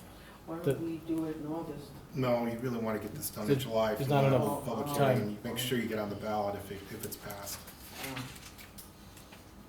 I mean, look, I'm happy to put it on the 9th and have a very limited meeting, if that's what you want to do. I mean, I'll kind of leave that up to Nine the, is fine with me. you know, up to the board. I mean, I was already, you know, I know I get a lot of, you know, the board wants shorter agendas, so I've been trying to accommodate, you know. So I'll given the weight of these public hearings, I'll certainly try to do that for this meeting. So if you're okay with the 9th, I'm happy to make it the 9th. I'm out to the 11th, I won't be here. I think the 9th is fine. Okay, so then we'll do the 9th then. That works for me. We'll see if the public wants to weigh in. Okay. All right, so then, whereas the town board of the town of Cornwall has proposed a local law before it entitled the local law establishing term limits for the elected office of town supervisor and of town council persons, and whereas in order to consider enacting the proposed local law, it must be formally introduced and a public hearing must be scheduled and held upon it. Now therefore be resolved as follows, that the movement of this resolution does hereby introduce the above proposed local law. 2, that the public hearing on the proposed local law be set for Tuesday, July 9th, 2024 at 7:00 p.m. and that due notice of the same is directed to be given by publication and posted. Can I get a motion to approve? So moved. Second. Mr. McCarty? Yes. Ms. Scott? No. Ms. Edelman Reyes? Yes. Ms. Michaelozzi? Yes. Mr. Wojciechowski? Yes. Okay, so next I have a resolution extending the term of office for town clerk to 4 years. So, whereas the town board of the town of Cornwall has proposed a local law before it entitled the local law establishing a 4-year term for the elected office of town clerk of the town of Cornwall, and whereas in order to consider enacting the proposed local law, it must be formally introduced and a public hearing must be scheduled and held upon it. Now therefore be resolved as follows. 1, that the movement of this resolution does hereby introduce the above proposed local law. 2, that the public hearing on the proposed local law be set for July 9th, 2024 at 7:00 p.m. and that due notice of the same is directed to be given by publication and posting. Can I get a motion to approve? So moved. Second. Mr. McCarty? Yes. Ms. Scott? No. Ms. Edelman Reyes? Yes. Ms. Michaelozzi? Yes. Mr. Wojciechowski? Yeah, just, you know, just let me just say one thing real quick on this. So, you know, look, I mean, I'm gonna support this because I think this is good government. You know, I think that administrative positions should be 4 years. I don't think we want constant turnover in this position. You know, look, obviously, like, you know, I think the same for town supervisor, but, you know, I believe in, you know, I would rather accept the half loaf and get, you know, 2 things done, term limits and this, than, you know, not get anything done at all. So, you know, again, I think this is a good move to be, you know, to be at least putting both of these, you know, to a public hearing in July. So I'm gonna vote yes on this. Okay, well, I'm actually troubled with the rush to this and how this basically is coming out from left field, and I don't see how this really serves the public. So if I could get, okay. Are you done? Yep. All right. Okay, so, next up, I have a resolution for the Weeks Avenue drainage project. So, we spoke about this last week.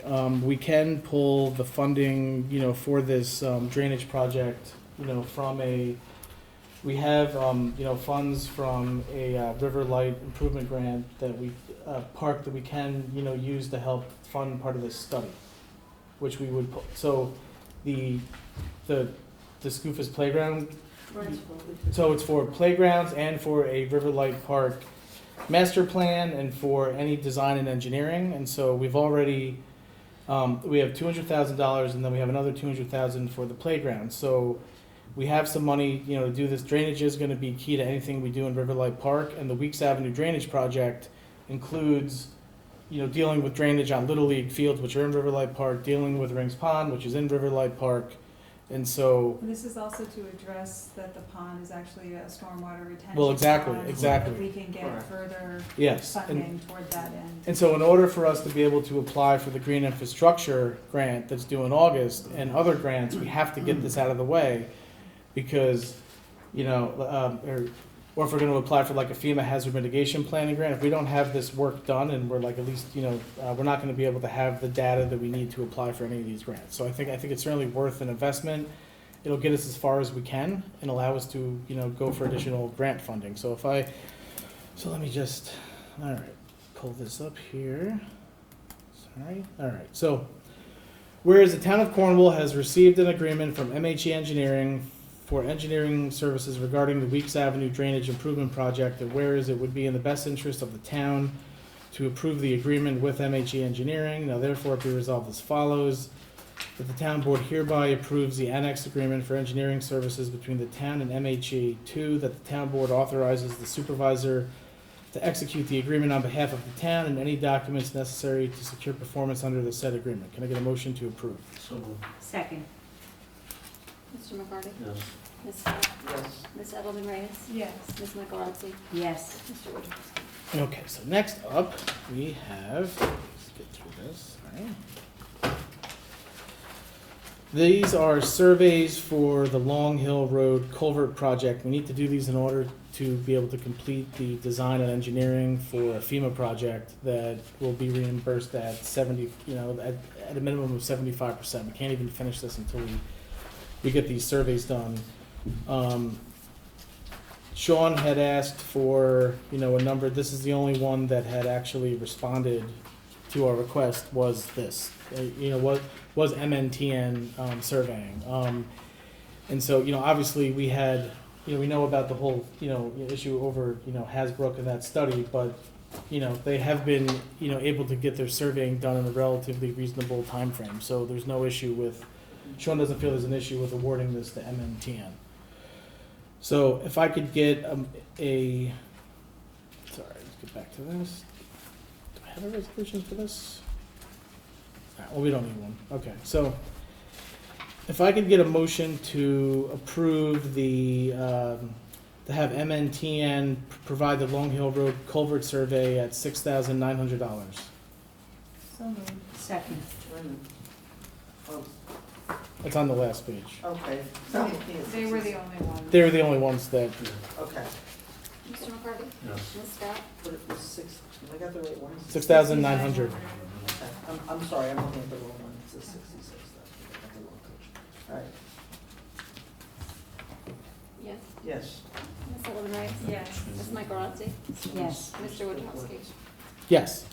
All right, so next up we have, and I'm just gonna, so as, some of you are aware, Whispering Pines was our lead contractor on the Cornwall Sewer District 1 I&I project, and there were a number of change orders that they had requested, from us, and the engineering firm, with assistance from, the town attorney, there was some, this is what, we were able to work out.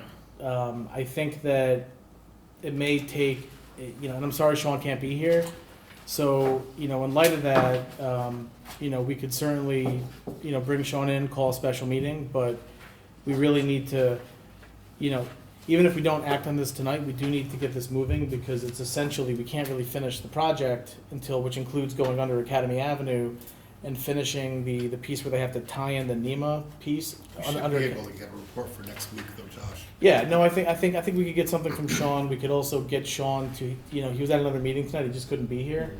And so I think we can get Sean to give us, a memo explaining further, and, we could also certainly get Sean to, if we call a special meeting, next week, and I'll reach out to see if, what your availability is, but we can have Sean present for that, but we need to get this approved because it's holding up restoration work, there's a lot of stuff. I don't know if you have anything to add to this, Steve. Yeah, long story short, I'm sure the board recalls, there was work done, I wanna say it was along Academy, I'm not sure if that's the right road or not, but it was over that way in the town.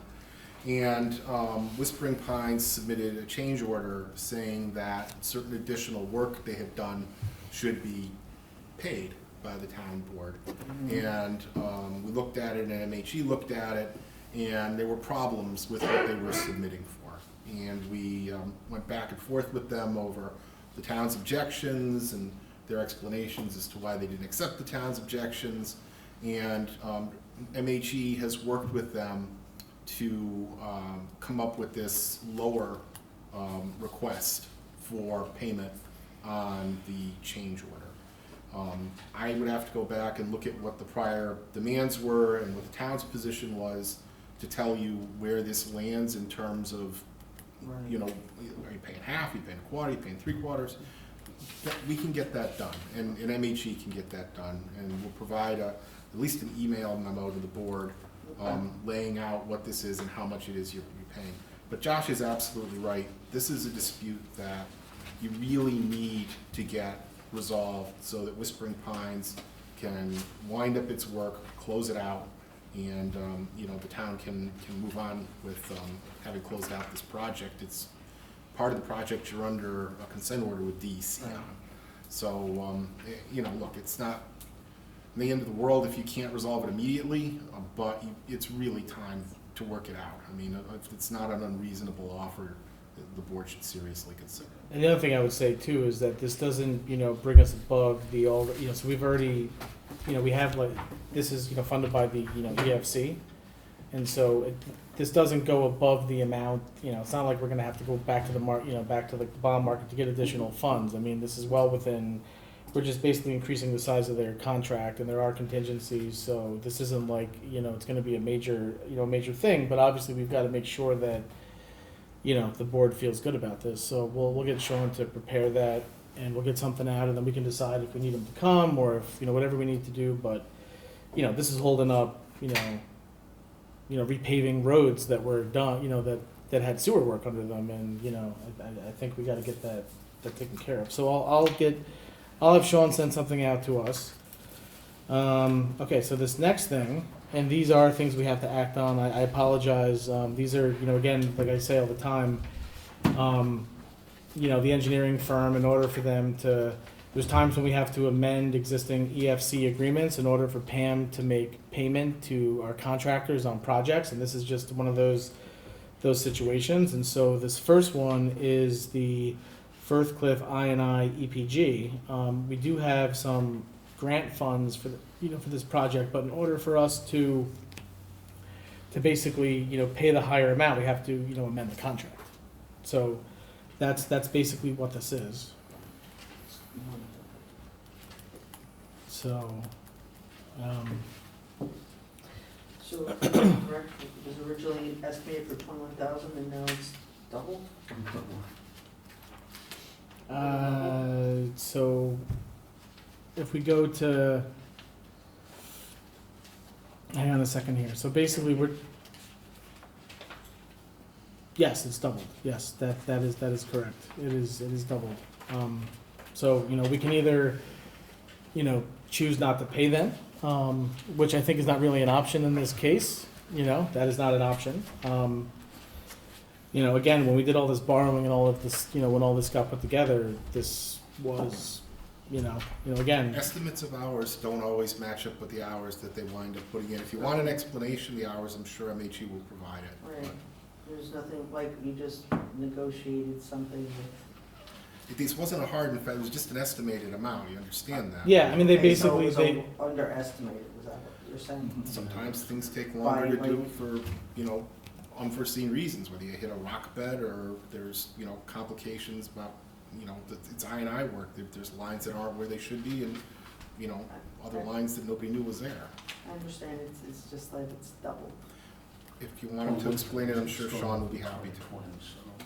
Okay, well, yeah, you're right, historically, since it was starting in 2020, things have changed. Okay, yeah, I mean, it's been I'll listen. 4 years and Yeah, we've had, okay. what, COVID inflation, and we've had other, And construction is Um, doubled. yeah.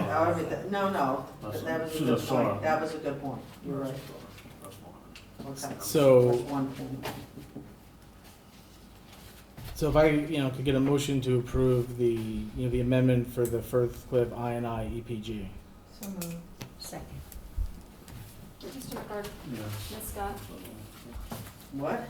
Yes. You don't want to, you can say no. Yes, Ms. Edelman Reyes? Yes. Ms. Michaelozzi? Yes. Mr. Woodhouse? Yes. Okay, so. All right, so this next one, and this is one that Pam, look, like these bills are coming due. So this is for, another EFC, this is an amendment to the EFC disbursement agreement. So look, basically, we've borrowed the money, but EFC basically has to approve, all of these, contract amendments before they disperse funds. And so that's all we're doing here. So we have the amount available, and, again, all this stuff falls into contingency and into the amount we have borrowed, but they won't let us, they won't let us borrow for more, than what we originally were gonna borrow for. exactly. So essentially, this is another one here that, there's an increase, and so this is another one that we need to, so as you can see, we've got additional scope of work. We have the construction, phase services in the amount of 30,000, and, grant administration, services in the amount of 20,000, and that's what this is for.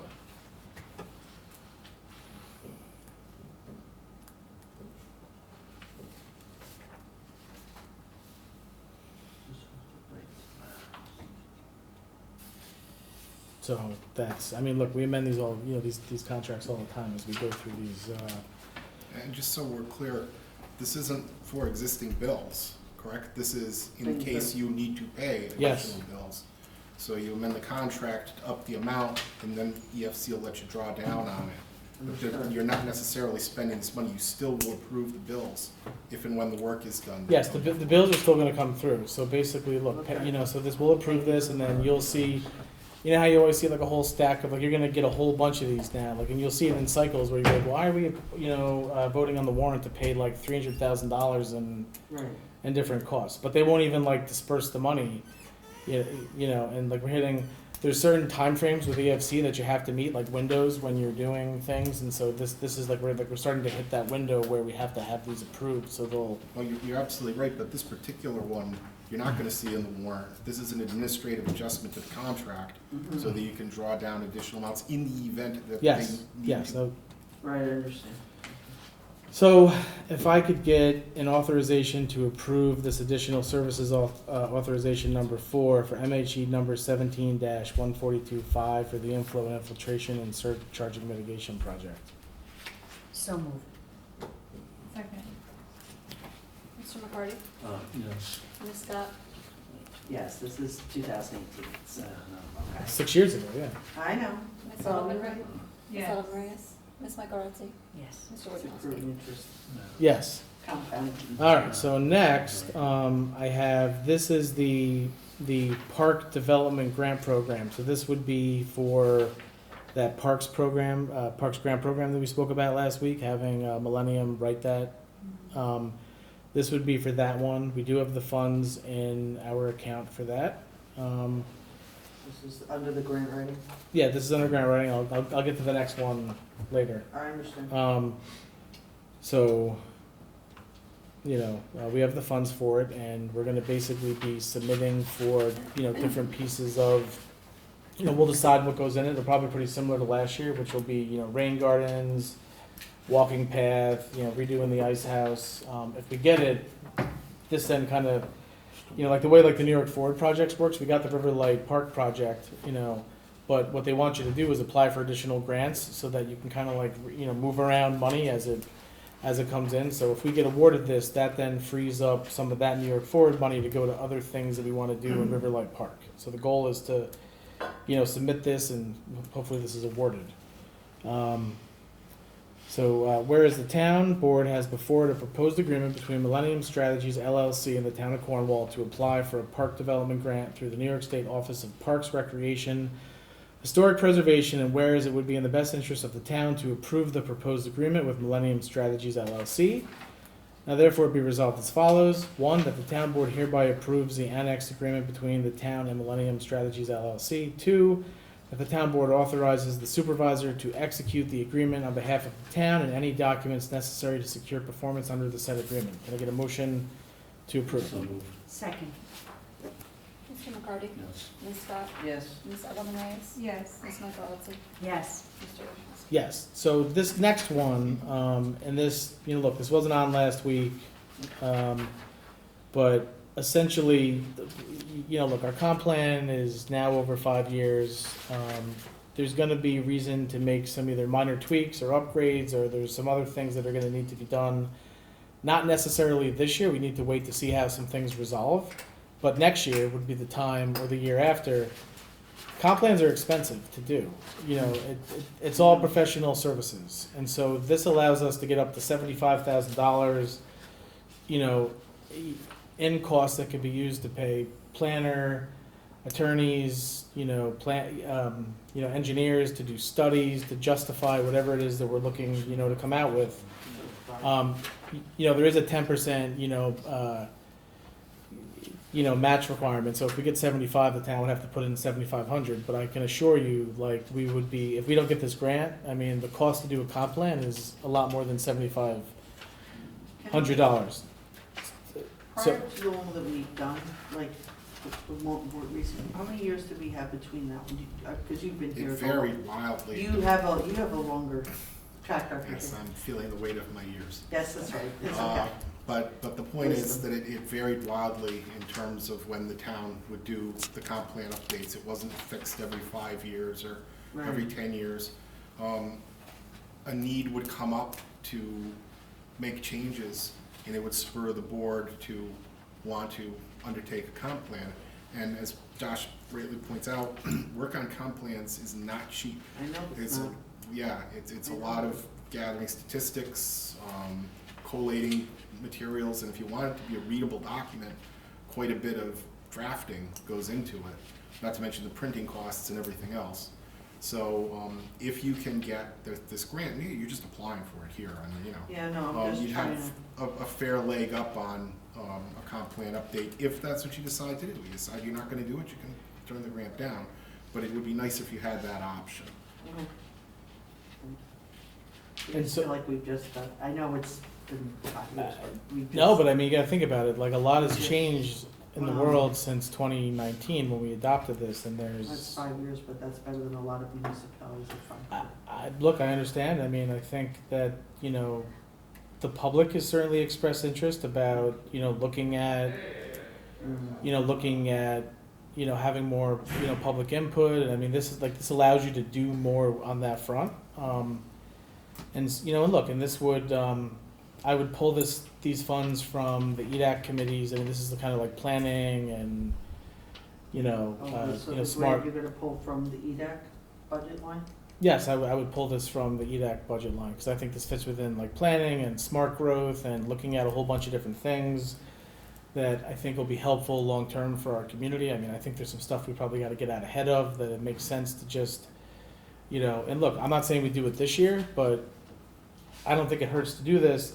This gets awarded, later this year, early next year, and then we decide what time frame we want to, and by the time we get around to it, I mean, we're already going to be 7-8 years into our current comp plan, and, you know, maybe you stretch it to 10, but I mean, if we have the money, you know, we can take a year to do it. We can take, you know, longer to do it, but, you know, but it costs money. And I would rather have money for this than have to go to the taxpayer and have, so, you know, I don't know, you know, I know this is last minute, but you know, this is like an opportunity. We can't apply for this grant again until next year, because this is through the CFA.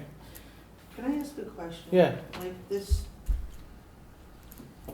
Millennium that we have hired and contracted $400 a month, Sure. do they actually have like a timeline? Are they looking for these things and perhaps giving us a little bit more leeway to make these decisions? I'm just asking the question since we are paying them monthly. So yes, so we get the stuff, we sort through it. Shouldn't they be coming out maybe with a better timeline? Because I agree with you, this is a rush and you shouldn't apologize for it. Like, shouldn't they be like spacing these out with these grants? So this got announced in mid-May. Okay, And I just want to understand. it got announced in mid-May, they sent an alert. And, you know, look, the county, I'm sure, I don't know if you've seen this, but the county, they had a joint CFA workshop with, you know, Steve Gross, the Orange County Economic Development Director, and Empire State Development, and, you know, that was available. So it definitely, it takes time to sort through these. I mean, there's like a 200-page book of different grants that comes out, and you gotta have time to sort through it, have discussions, you know, so. Okay, I'm sorry, I Yeah. guess I'm misunderstanding that, I'm just saying, So yes, what so are they doing, like, It sounds like they're getting it out timely, but that the Short difficulty is in identifying whether they fit our community, and that takes understood?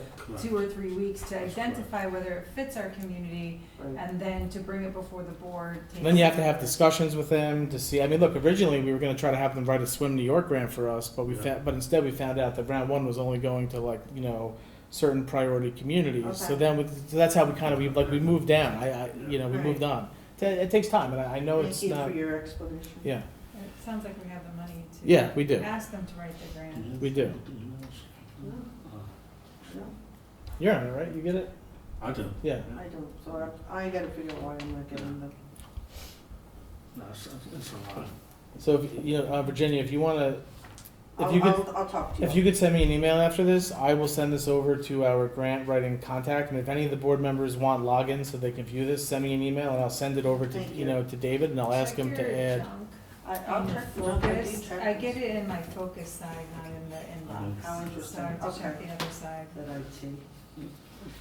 So, okay, so, whereas the town board has before it a proposed agreement between Millennium Strategies LLC and the town of Cornwall to apply for a smart growth comprehensive planning grant through the New York State Department of State, and whereas it would be in the best interest of the town to approve the proposed agreement with Millennium Strategies LLC. Now therefore be resolved as follows, that the town board hereby approves the annex agreement between the town and Millennium Strategies LLC. The town board authorizes the supervisor to execute the agreement on behalf of the town and any documents necessary to secure performance under the said agreement. Can I get a motion to approve? So moved. Second, Where's the money coming from? It's gonna come, there's $10,000 in the EDAC fund, and, you know, like in the past, they've used it for, you know, certain types of, like, you know, advertising and other things, and they're gonna be spending, you know, less on that this year, and they wanna, you know, get more into, like, you know, the planning side of things, and so I think this is appropriate to come out of that pot of money. Thank you. Mr. McCarty? Yes. Ms. Scott? Yes. Ms. Edelman Reyes? yes. Ms. Michaelozzi? Yes. Mr. Wojciechowski? Yes. All right, so let me just scroll through all this. Okay, so next up, we have, okay, so, you know, we had Kurt here last week, and, you know, I've spoken to some of you about this. I've spoken to Kurt. I told him that I was gonna bring to the board a $5,000 request instead of 10. This would come out of our public safety line that we have in the budget. And what I'm asking the board to do tonight is to approve the website ready.cornwall.gov, and to also, you know, authorize an additional $2,500 for expenditures that have to be approved by the town board. So I know he has these other things that he wants to do, But I think, in terms of what, we should approve tonight, I mean, the website needs to be, it's gonna expire and I think it's in July. So it would be good to give him some certainty that we're gonna authorize the website so it can continue for another year. Have we paid out for the website in the past? Yeah, we did it last year. And then, in the past, Kurt has paid for it, and I believe there was other times where the town paid for it, but there's been times when he just paid for it fully out of pocket himself. So he's asking that we pick up the cost of the website. So Josh, the Yeah. only thing is, and it's fine to structure it that way, and I don't mean to nitpick, but Yeah. it's a matter of the math on this. If you're getting a $5,000 operating budget, and then you're gonna approve expenditures of 2,530 and 2,500, I think you're $30 over budget. Okay, so then, Just make an operating budget of 5,030. yeah, sorry, that's my bad. This was me taking your resolution No, and, it's and, fine. and It's changing it. Just to make it consistent, that's all. Okay, so we'll do,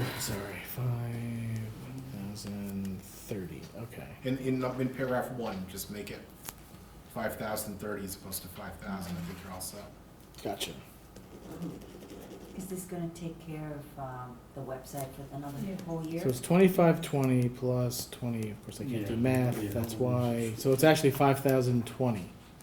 20, not 30. 5,030, 2530 plus 2,500 equals 5,030. Yeah, I think there was a, the thing above here, 2520 is the right. Oh, I see. Okay. Yeah, So it's you gotta a, change it in 2 places. Yeah, In Yeah. paragraph 2, Yeah. you gotta make it 2520, and then paragraph 1 Yeah. also That's fine. 5,020. yep, we'll I fix it. got it. Okay, sorry about that. This is what happens when you have, so, look, I mean, I'm for the website. I still don't, and this is my fault, I really wanted to go out to the county and see what they do, because we do pay, into the county as well. well, we don't have to get, so here's the thing, we're Yeah, approving the I'm website, not but then trying to say everything don't else he has to support come it, back but to us for. I just feel some of this might be, what's the word? Well, I think what's important tonight is the website, and then I we're approving the extra 2,500, but he would have to submit for the expenditures. So before we would give it to OEM, OEM would have to come to us with an appropriate expenditure Yeah, that we would have to agree. So we're agreeing right now Okay. to authorize the expenditure for the website. And then we are agreeing that in the future, we would authorize expenditures up to $2,500, so long as we approve them. Okay. It's yeah, not this isn't like- just like he gets a blank check, I mean, we're Well, authorizing. Right, we would have to approve every expenditure. And I'm not sure going forward, this is the way to do it, if we're Right. gonna have a department and they're gonna have a line, and it just, I think This because is a this is a budget- new thing. Budget we- discussion in the Right. fall and, No, yeah, Right, because we didn't budget for this in 2023 for 2024, correct. then So what's I the think we point? can do this better when we do the budget in the fall. We have, Making this a department and The a same line that we have the money I for know what the you're ambulance, we can find $5,000 in that line, so But there's I think no, everyone understands that, Kurt Hahn has been doing this kind of work for the town for years with no reimbursement or little reimbursement, absolutely no pay, no benefits, no mileage reimbursement, no gas, no car, and he does show up. Like, he shows up, he Yeah, puts on no. CPR classes, he puts on, so I think it's very, it's late in coming that we're showing our at least financial support. I know we all emotionally support Kurt Hahn, because we Of think he's course. great, but I think this is a great way to start to establish our own OEM, because we do have particularized needs here in Cornwall, as evidenced by the July 9th storms. Right. The county was a huge supporter and a lot of help, but I think that we had our own very unique issues here, and Kurt was out in front of all of them, as was, the rest of the leadership of the town. So this is a $5,020 start too.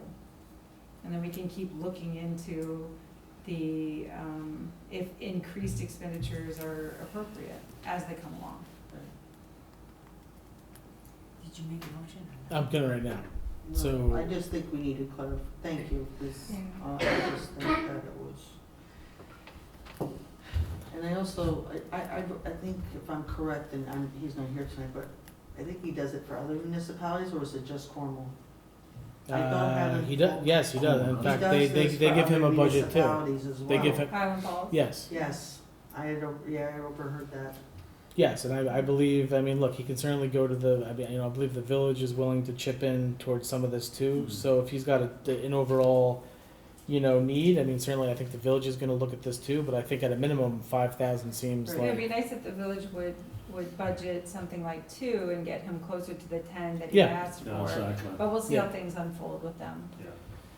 so, okay, whereas the town's director of emergency management has requested the town board to approve an operating budget of $5,000 for the Cornwall Office of Emergency Management. This is gonna establish that there's $5,000, right? Whereas the expenditures proposed for the Cornwall Office of Emergency Management are as follows, he's listing these, website recurring annual $2,520, weather API integration, $2,500, training and exercise, $3,500, printing and promotional, $1,480. Whereas the town has sufficient funds for the expenditures in the 2024 budget, the town board hereby approves the request of the town's director of emergency management for an operating budget for the Cornwall Office of Emergency Management of $5,020. The town board approves the proposed expenditures of $2,520 for the ready.cornwall.gov website, and for $2,500 of additional expenditures to be approved by the town board. So he's gonna have to come back to us for those additional expenditures beyond the website. Can I get a motion to approve? So moved. Second. Mr. McCarty? Yes. Ms. Scott? Yes. Ms. Edelman Reyes? Yes. Ms. Michaelozzi? Yes. Mr. Wojciechowski? Yes. Okay, now we get into dangerous dogs. I know, I was like, Take that in. I was reading this and I was like, man, this is feeling like really like Gilmore Girls or another, It's a danger. Um, Oh my goodness. whereas the town's attorney, Drake Loeb, PLLC, represents the town under an annual retainer agreement, and whereas the town board wishes to authorize Drake Loeb, PLLC, to prosecute all town violations regarding dogs, including dangerous dog proceedings, for the year 2024. Now therefore be resolved as follows, that the town board does hereby create and establish a special prosecutor to prosecute all violations regarding dogs, including dangerous dog proceedings. 2, that the town board does hereby appoint the town's council, Drake Loeb PLLC, to act as special prosecutor in such cases for 2024. Can I get a motion to approve? So moved. Second. Mr. McCarty? Yes. Ms. Scott? Yes. Ms. Edelman Reyes? Yes. Ms. Michaelozzi? Yes. Mr. Wojciechowski? Yes. Gotta say, I think Barfield's gonna be the best dangerous dog prosecutor in Orange State. He's their, prosecutor. Yes. All right, next up I have a resolution for code enforcement proceedings. This is to allow the town attorney to represent the town for all code, town violations regarding zoning, property maintenance, and building code proceedings for 2024. So whereas the town's attorney, Drake Loeb, PLLC, represent the town under an annual retainer agreement, whereas the town board wishes to authorize Drake Loeb, PLLC, to prosecute all town violations regarding zoning, property maintenance, and building code proceedings for the year 2024. Now therefore be resolved as follows. The town board does hereby create and establish a special prosecutor to prosecute all violations regarding zoning, property maintenance, and building code proceedings, and 2, that the town board does hereby appoint the town's council, Drake Loeb PLLC, to act as special prosecutor in such cases for 2024. Can I get a motion to approve? So moved. Second. Mr. McCarty? Yes. Ms. Scott? Yes. Ms. Edelman Reyes? Yes. Ms. Michaelozzi? Yes. Mr. Wojciechowski? Yes. Okay. Next up, I have a resolution for the publication of an RFQ for the preservation and repair work on Sandring Homestead. So basically what this is going to do, this is going to allow, the town attorney and I to basically propose the date, put the specs out, put it, and then, put it out, get back, proposals. And, I would say that, we'll probably put it out, what was it, for at least 10 days, Steve? Yeah, I would think we're gonna publish it under this resolution in the Times Herald Record, so we'll decide on a date that's appropriate. Then, of course, the proposals will come to the town board, and you'll decide whether you want the work to be done at that price or not, or you wanna back out certain items and so forth. Yeah, and so look, we have to do this because the proposed work's over the, the public, it's over 35. Question, Steve. Yeah. So, the contractor that has to work on Sands Ring has to be a New York State Historical certified contractor, which John Beals is, and stuff. So how come we can't go sole source? Because those are very far and few in between, almost impossible to find. Because I didn't have a base, we could've gone sole source if we had a factual basis to do that, but. What do you need? We need proof that there's no feasible, worker who can do what he does within a range that would make it cost effective. So if the nearest guy was in Syracuse, he could probably get away with it. But, I mean, you gotta have some factual basis for saying that. And I don't know how to look up where these kinds of guys are or find them. This is by far and away the easiest way to accomplish where you, This one? what you wanna get done. Yeah, otherwise it sounds like a big one time constraint. If it wasn't $35,000 or more, this wouldn't be an issue. But Yeah. here we are. That's the estimated cost, so. So, I mean, look, we're gonna put it out, and we'll, obviously we'll, allow it to meet the, at least 10 days, whatever, bid requirements we set, and then, because look, I know this is a priority, we can, again, we can call a special meeting. I mean, as soon as we get this in, No, we so- don't have to wait till July. I don't mind putting this out, but can we put down out stipulations that they have to be? Oh, yes, no question. Oh, yeah, Absolutely. any bid specs that you wanna have in this, I mean, certainly talk to Steve and I, and we'll make sure that we get the, the bid specs appropriate on But they this. gotta be qualified Yeah. historical Exactly. building restorer. That's very, I'm not very sure what the important. exact term is, but we'll have. Yeah, no, look, we don't just want anyone working on this that builds, Yeah. sheds in people's backyards, or, it's gotta be, okay, so whereas the town of Cornwall owns the historic structure known as Sandring Homestead, and whereas the Sandring Homestead is in need of certain preservation and repair work, and whereas the town board wishes to have said preservation and repair work on the Sandring Homestead done by individuals experienced and skilled in working on historic structures, and whereas since the estimated cost of the labor and materials for the proposed preservation and repair work on Sandring Homestead exceeds $35,000, it is necessary to put the proposed contract on the project out for public bid. Now therefore be resolved as follows, that the town board hereby issues a request for quotes on the performance of preservation and repair work on the Sandring Homestead by individuals experienced and skilled in working on historic structures, that the due date for the request for quotes shall be set for a date and time to be determined by the town supervisor and town attorney, that the request for quotes shall be published in the Times Herald Record, which shall be deemed the town's official newspaper for the purposes of this RFQ. Can I get a motion to approve? Second. Mr. McCarty? Yes. Ms. Scott? Yes. Ms. Edelman Reyes? Yes. Ms. Michaelozzi? Yes. Mr. Wojciechowski? Yes. So, yeah, I mean, look, this is on the top of my list. I mean, I'll be talking to Steve tomorrow about this, so, Yeah. I'm gonna pass out a job. yeah. All right, next up I have the UTV purchase for the Cornwall, PD. If I could just get a motion to approve the purchase for the utility terrain vehicle in the amount of $43,649.53. So moved. Second. Mr. McCarty? I got a question. Yeah, Chief, I see the unit is 43,649.53. But you get like extra stuff too. Like I've done Dyson grants myself personally when I was a commissioner, and I know that they're very particular up at Albany that you get 50,000, the total tab has to come down to 50,000. It can't be a partial.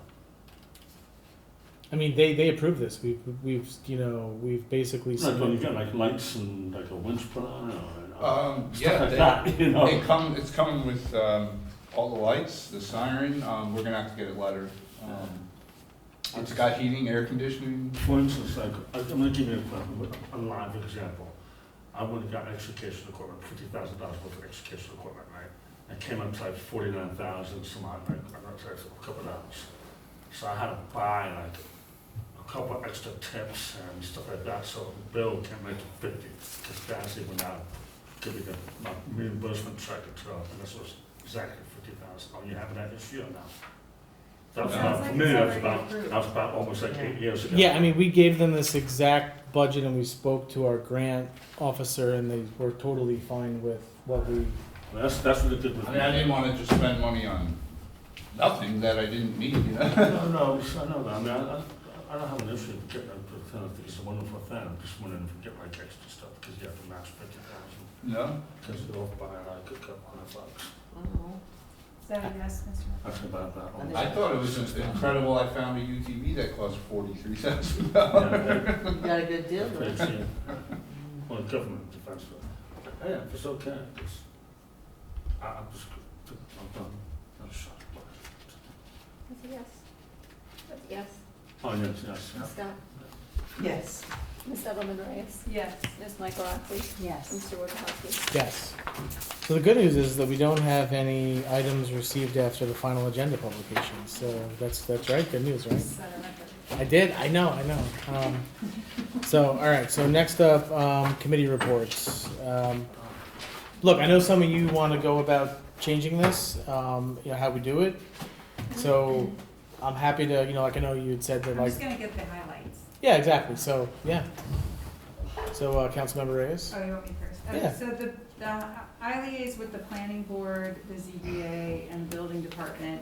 So I just wanted to highlight a significant meeting that occurred with the planning board this month where the public comments, the public hearing was held on the hotel project as well as the proposed UPK4 extension of Butterhill Day School going in at the Chase Bank. So there was quite a bit of public comment on both of the projects, and it looks like they are moving along. But if you want to, you can watch that on Facebook. It was a lively discussion about the various merits of each of the projects. Okay, appreciate that, Karen, thank you. I also. Councilmember Roach? Yeah, I also need to highlight a few things. Okay. Cornwall Youth Garden Club has been very active at the Wednesday Farmers Market.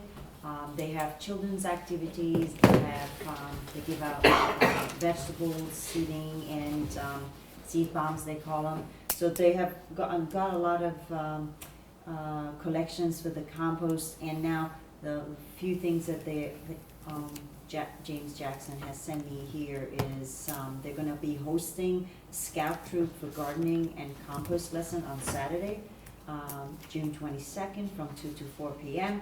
and having a weed and water day for families this Sunday at the Dunny farm. So those are the biggest highlights. I mean, who doesn't want to participate in, you know, weeding and water day? You know, that sounds So like. on the Cornwall Main Street Revitalization Committee, we have schedule on a Google Sheets. Every member is taking turns to water the plants and the flowers on the above locations on Main Street and on the bridge. So that's been set for the whole summer. The recent one is Cornwall Conservation Committee and Cornwall Main Street Committee going to be meeting and working on New York Forward planning. So that's the collaboration that is going to happen this coming Friday. They're going to be meeting. So Okay, thank you. Councilmember McCarty? Okay, so Firth Cliff, back to here. I'm just gonna go highlight it myself also. The clean door skimmers and all the valves and frustrated them out at the Firth Cliff plant. Tam did not come and do a service last month, but the flow was about 47,000, excuse me, 47,000, and limit is 1.2, so that's way under, and BOD is 2, and obviously it's a 30 milligrams per liter, and TSS, total suspended silence, is 1.8, and the limit's 30, and the chloroform is 1 per 100 million, and the limit is 200, so it's very low, and it's probably because it's been dry out over the last several days. And the Shore Road, same thing, except that they worked on a chlorinated room and they had to break it down and clean up. I think they had an instant, like a leak there, so they fixed it and it's back and running. And they cleaned all the tanks and flushed all the valves. They had an auto inspection on 7 Israel Drive over Mela. Tam also did not show up for the Shore Road Sewer District for the month of June, May. The flow is 1.2, so it's below 1.5. And BOD is 8.7, so it's still pretty low. And TSS is 8.5, still very low, and 1.26 on the chloroforms, which is very low. So again, both plants are running pretty well. I have some additional information on the meters are both working, both in the village and the town, and they're doing pretty well. I've already calibrated, and I got actual a list of all the flows for the last several months. Times report from the highway, the sister sanitation of double pickups on holidays and vacation cars, streets swept out throughout the whole town, mowed, as all the roadways, weed whack all sidewalks, guardrails. Mill was paved from Cedar and Row. It was milled and paved Cedar Avenue, Low Avenue, and the Weeks Avenue, Woodview Place. It's all repaved. Install all new floor in the Cornwall EMS building. They're prepped for the fiber mat, new servicing, for no roads here, but coming up. All highways above ground staff attended an award certification for, like, I guess it used to be Dig Safe, but now it's called UDIG New York. Yeah. Which is a certified excavator, and let's see, it's mandatory for digging for anybody who's an excavator operator. So that's it from highway. Josh, can I just add one more? Sure. I checked with Laura and Phyllis, the rec department camps, summer camp for children are filling in. The sign up is very good. So all of them are getting filled up, so the sign up. Yeah, I mean, look, obviously, yeah, right The now, camps. you know, I mean, parents, and this is, I guess, for parents out there, if you did register your kids for camp, I believe Laura sent an email out, you know, either today or yesterday, asking for all the immunizations and this whole packet of information that is needed.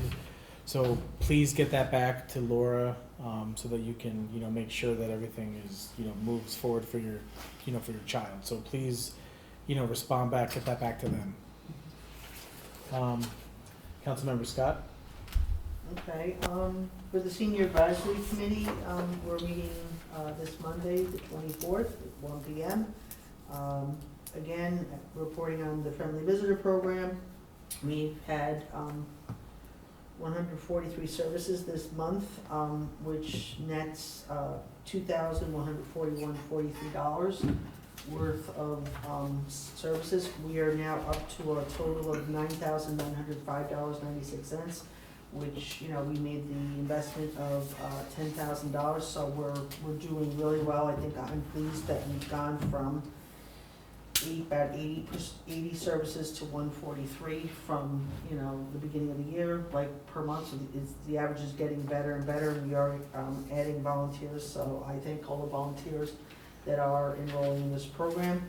I have not heard in terms of the Moon Creek Intermunicipal Watershed. I'm going to get on that because I never hear anything.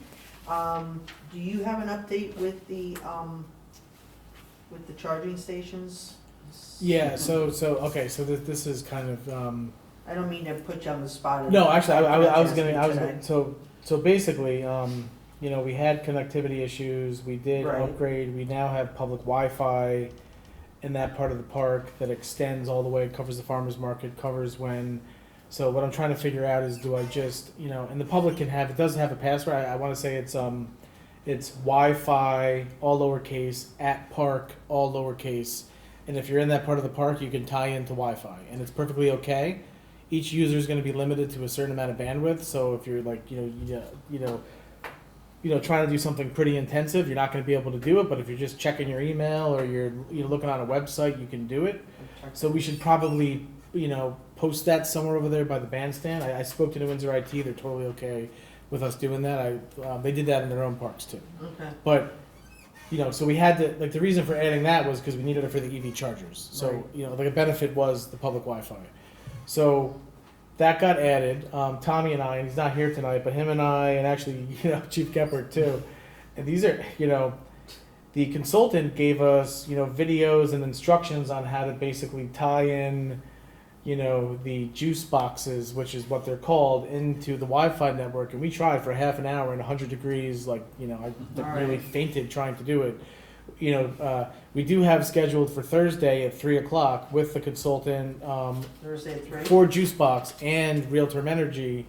And so my hope is that, because apparently we may have to go in and clean out the cache for the actual, and so I didn't feel comfortable doing that. So at 3:00 on Do you wire Thursday. in on that? Yes, Please? yes, please. So, and maybe between, all of this, like, education and, experience, maybe we can figure out how to pair, charging stations to our network, because I couldn't do it. We tried. All right. And it kept rejecting the password. It was just this really frustrating. All right. Sorry, well, this is like I'll- catharsis right now, but it's been I have to say, it's been I'll have like, to speak to it. this is like been the most, this has been challenging, I have to say. All right, believe it or so not. we'll figure it out on Thursday. Yeah. hopefully. Okay. It's, Thanks for the information. so anyway, just I figured I would add that in.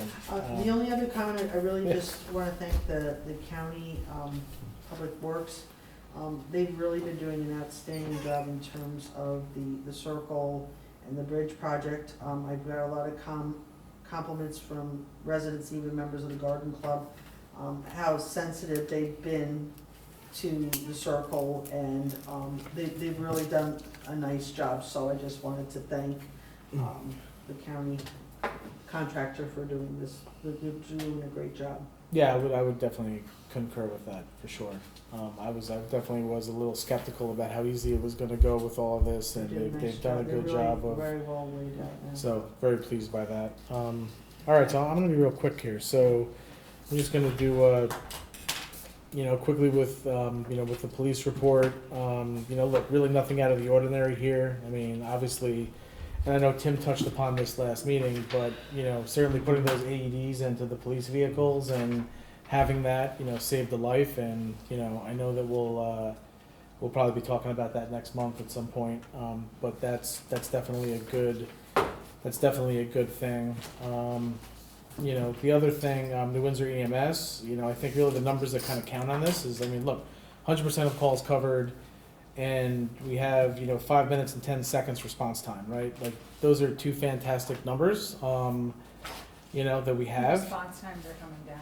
Yeah, no, In the I mean, last 2 years, they consistently are coming down. Right. And I will say, look, we had at the, movies on the park on Saturday night, again, we had another similar accident where a young person, ended up having to go to the hospital to get stitches. And again, quick response time. Well, they were already there, right? So it was like, that's just even quicker than this 5 minutes, but I'm just saying, it's working out really well for us. $100,000 from Assemblymember Ekus for ALS and training. I think maybe some of you saw that in the paper. Mhm. We're also, we covered for Highlands EMS for 6 days when their ambulances broke down. So, look, we're certainly helping out our neighbors. And, actually on Thursday, I'm going to be meeting with, we want to get this license agreement done with Independent Living for this, county Office of Mental Health contract. So we're going to hopefully have that for you in July for us to be able to approve so we can get this up and running. And then just real quick, let me see here. So New York Forward, look, we're in a holding pattern. The state said they would be reaching out with more information as to how we're going to kick off this contracting process. We have 4 contracts that we're going to have. So as soon as that happens and I have details and we got to start digging into that, that'll be something that we'll have to work on together because we'll have to approve those contracts. Let me see here. So this is good news too. Senator Schumer, Gillibrand, and Congressman Ryan, they did include our $3.29 million Phase 2 request for the Shore Road sewer treatment plant in their Clean Water Act, appropriations request. And so I will say, projects that make it onto that list, When, Congress ultimately passes spending bills and not just, continuing resolutions, we have had a good track record. So everyone says after the election, they'll come back and they'll finish that up. I have no, anticipation that they're gonna vote to approve the budget for 2025 until after Election Day. So, but if that happens, and I'm being optimistic here, that is almost a third of the cost of this project for phase 2. It's our biggest sewer district, and this would have substantial savings for everyone, including, village residents who are currently paying a third of the capital costs of that plant. So, I'm really hoping this is gonna happen. So that I thought was good news. And I don't really have anything else here. So, I guess Munger Cottage. So this will be coming on in July, but it's too bad Tommy's not here. But as you know, that HVAC system is aging. It's not working. I couldn't even get the temp below 79 degrees today. And so I know that we spoke about fixing it, but it's also our cooling center. And it's I should say it's in the event that the library can't accommodate people and there's issues, like that's where you go when there's like a power outage because of the backup generator there. That's where we would send people.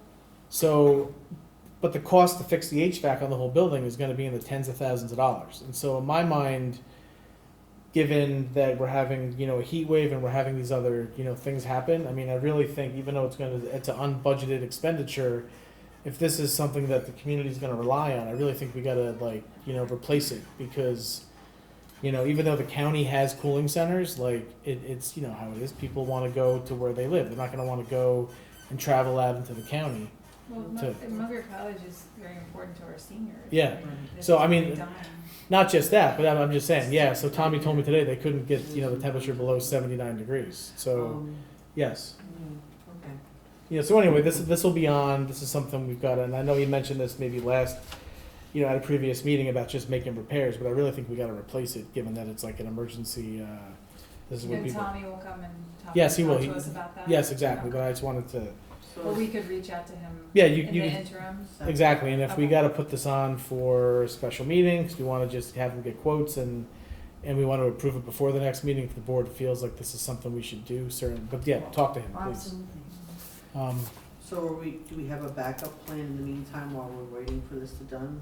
Could we do it at New Windsor? At the ambulance? So what would, I was gonna say, So, I yes, think so- we need a plan So B. in the event that we lose power and people need to have a place to go to keep cool, right now they were going to the library because they just have like a better ability, so that's typically where they go. And if we lose power, we would open up Munger Cottage and people could go there. And so if that happens, yes, the ambulance, that is a place people could go, and we would obviously, Kurt and I would deal with that, in the event that happens. We don't just want people going to the ambulance right now. No, but I'm just saying Yeah. that we have it So as we a do backup. have, yes, Kurt and I have a plan in the event that happens. It's just not very comfortable. Yeah, And It's So just if you- tables and because if you're- folding chairs. Gotta be comfortable. because typically planned cooling centers, they have stockpiles of water and they have like amenities. We don't have any of that, so we, Not like, this there. is, But there is a water cooler, Yeah. there that yeah, uses wonderful Cornwall water and it's filtered, so yeah. the water is there. We went to It's- Cornwall EMS building lately. I have. It's a lot You don't different. like the. It's a oh, lot, yeah, but it's we've beautiful. done a lot of improvements. Yeah, Lots of food. yeah. It is no longer the, There's just no snacks. We've made a lot No of snacks? there's no Well, snack. there's snacks for the There's a lot of ambulance people. stuff. All right. It's better than the new Windsor building. So if I could, is there any public comments? No? Okay, thanks for sticking to the end here. So if I could get a motion to go into closed session and seek the advice of counsel. So moved. Second. Mr. McCarty? Yes. Ms. Scott? Yes. Ms. Edelman Reyes? Yes. Ms. Michaelozzi? Yes. Mr. Wojciechowski? Yes.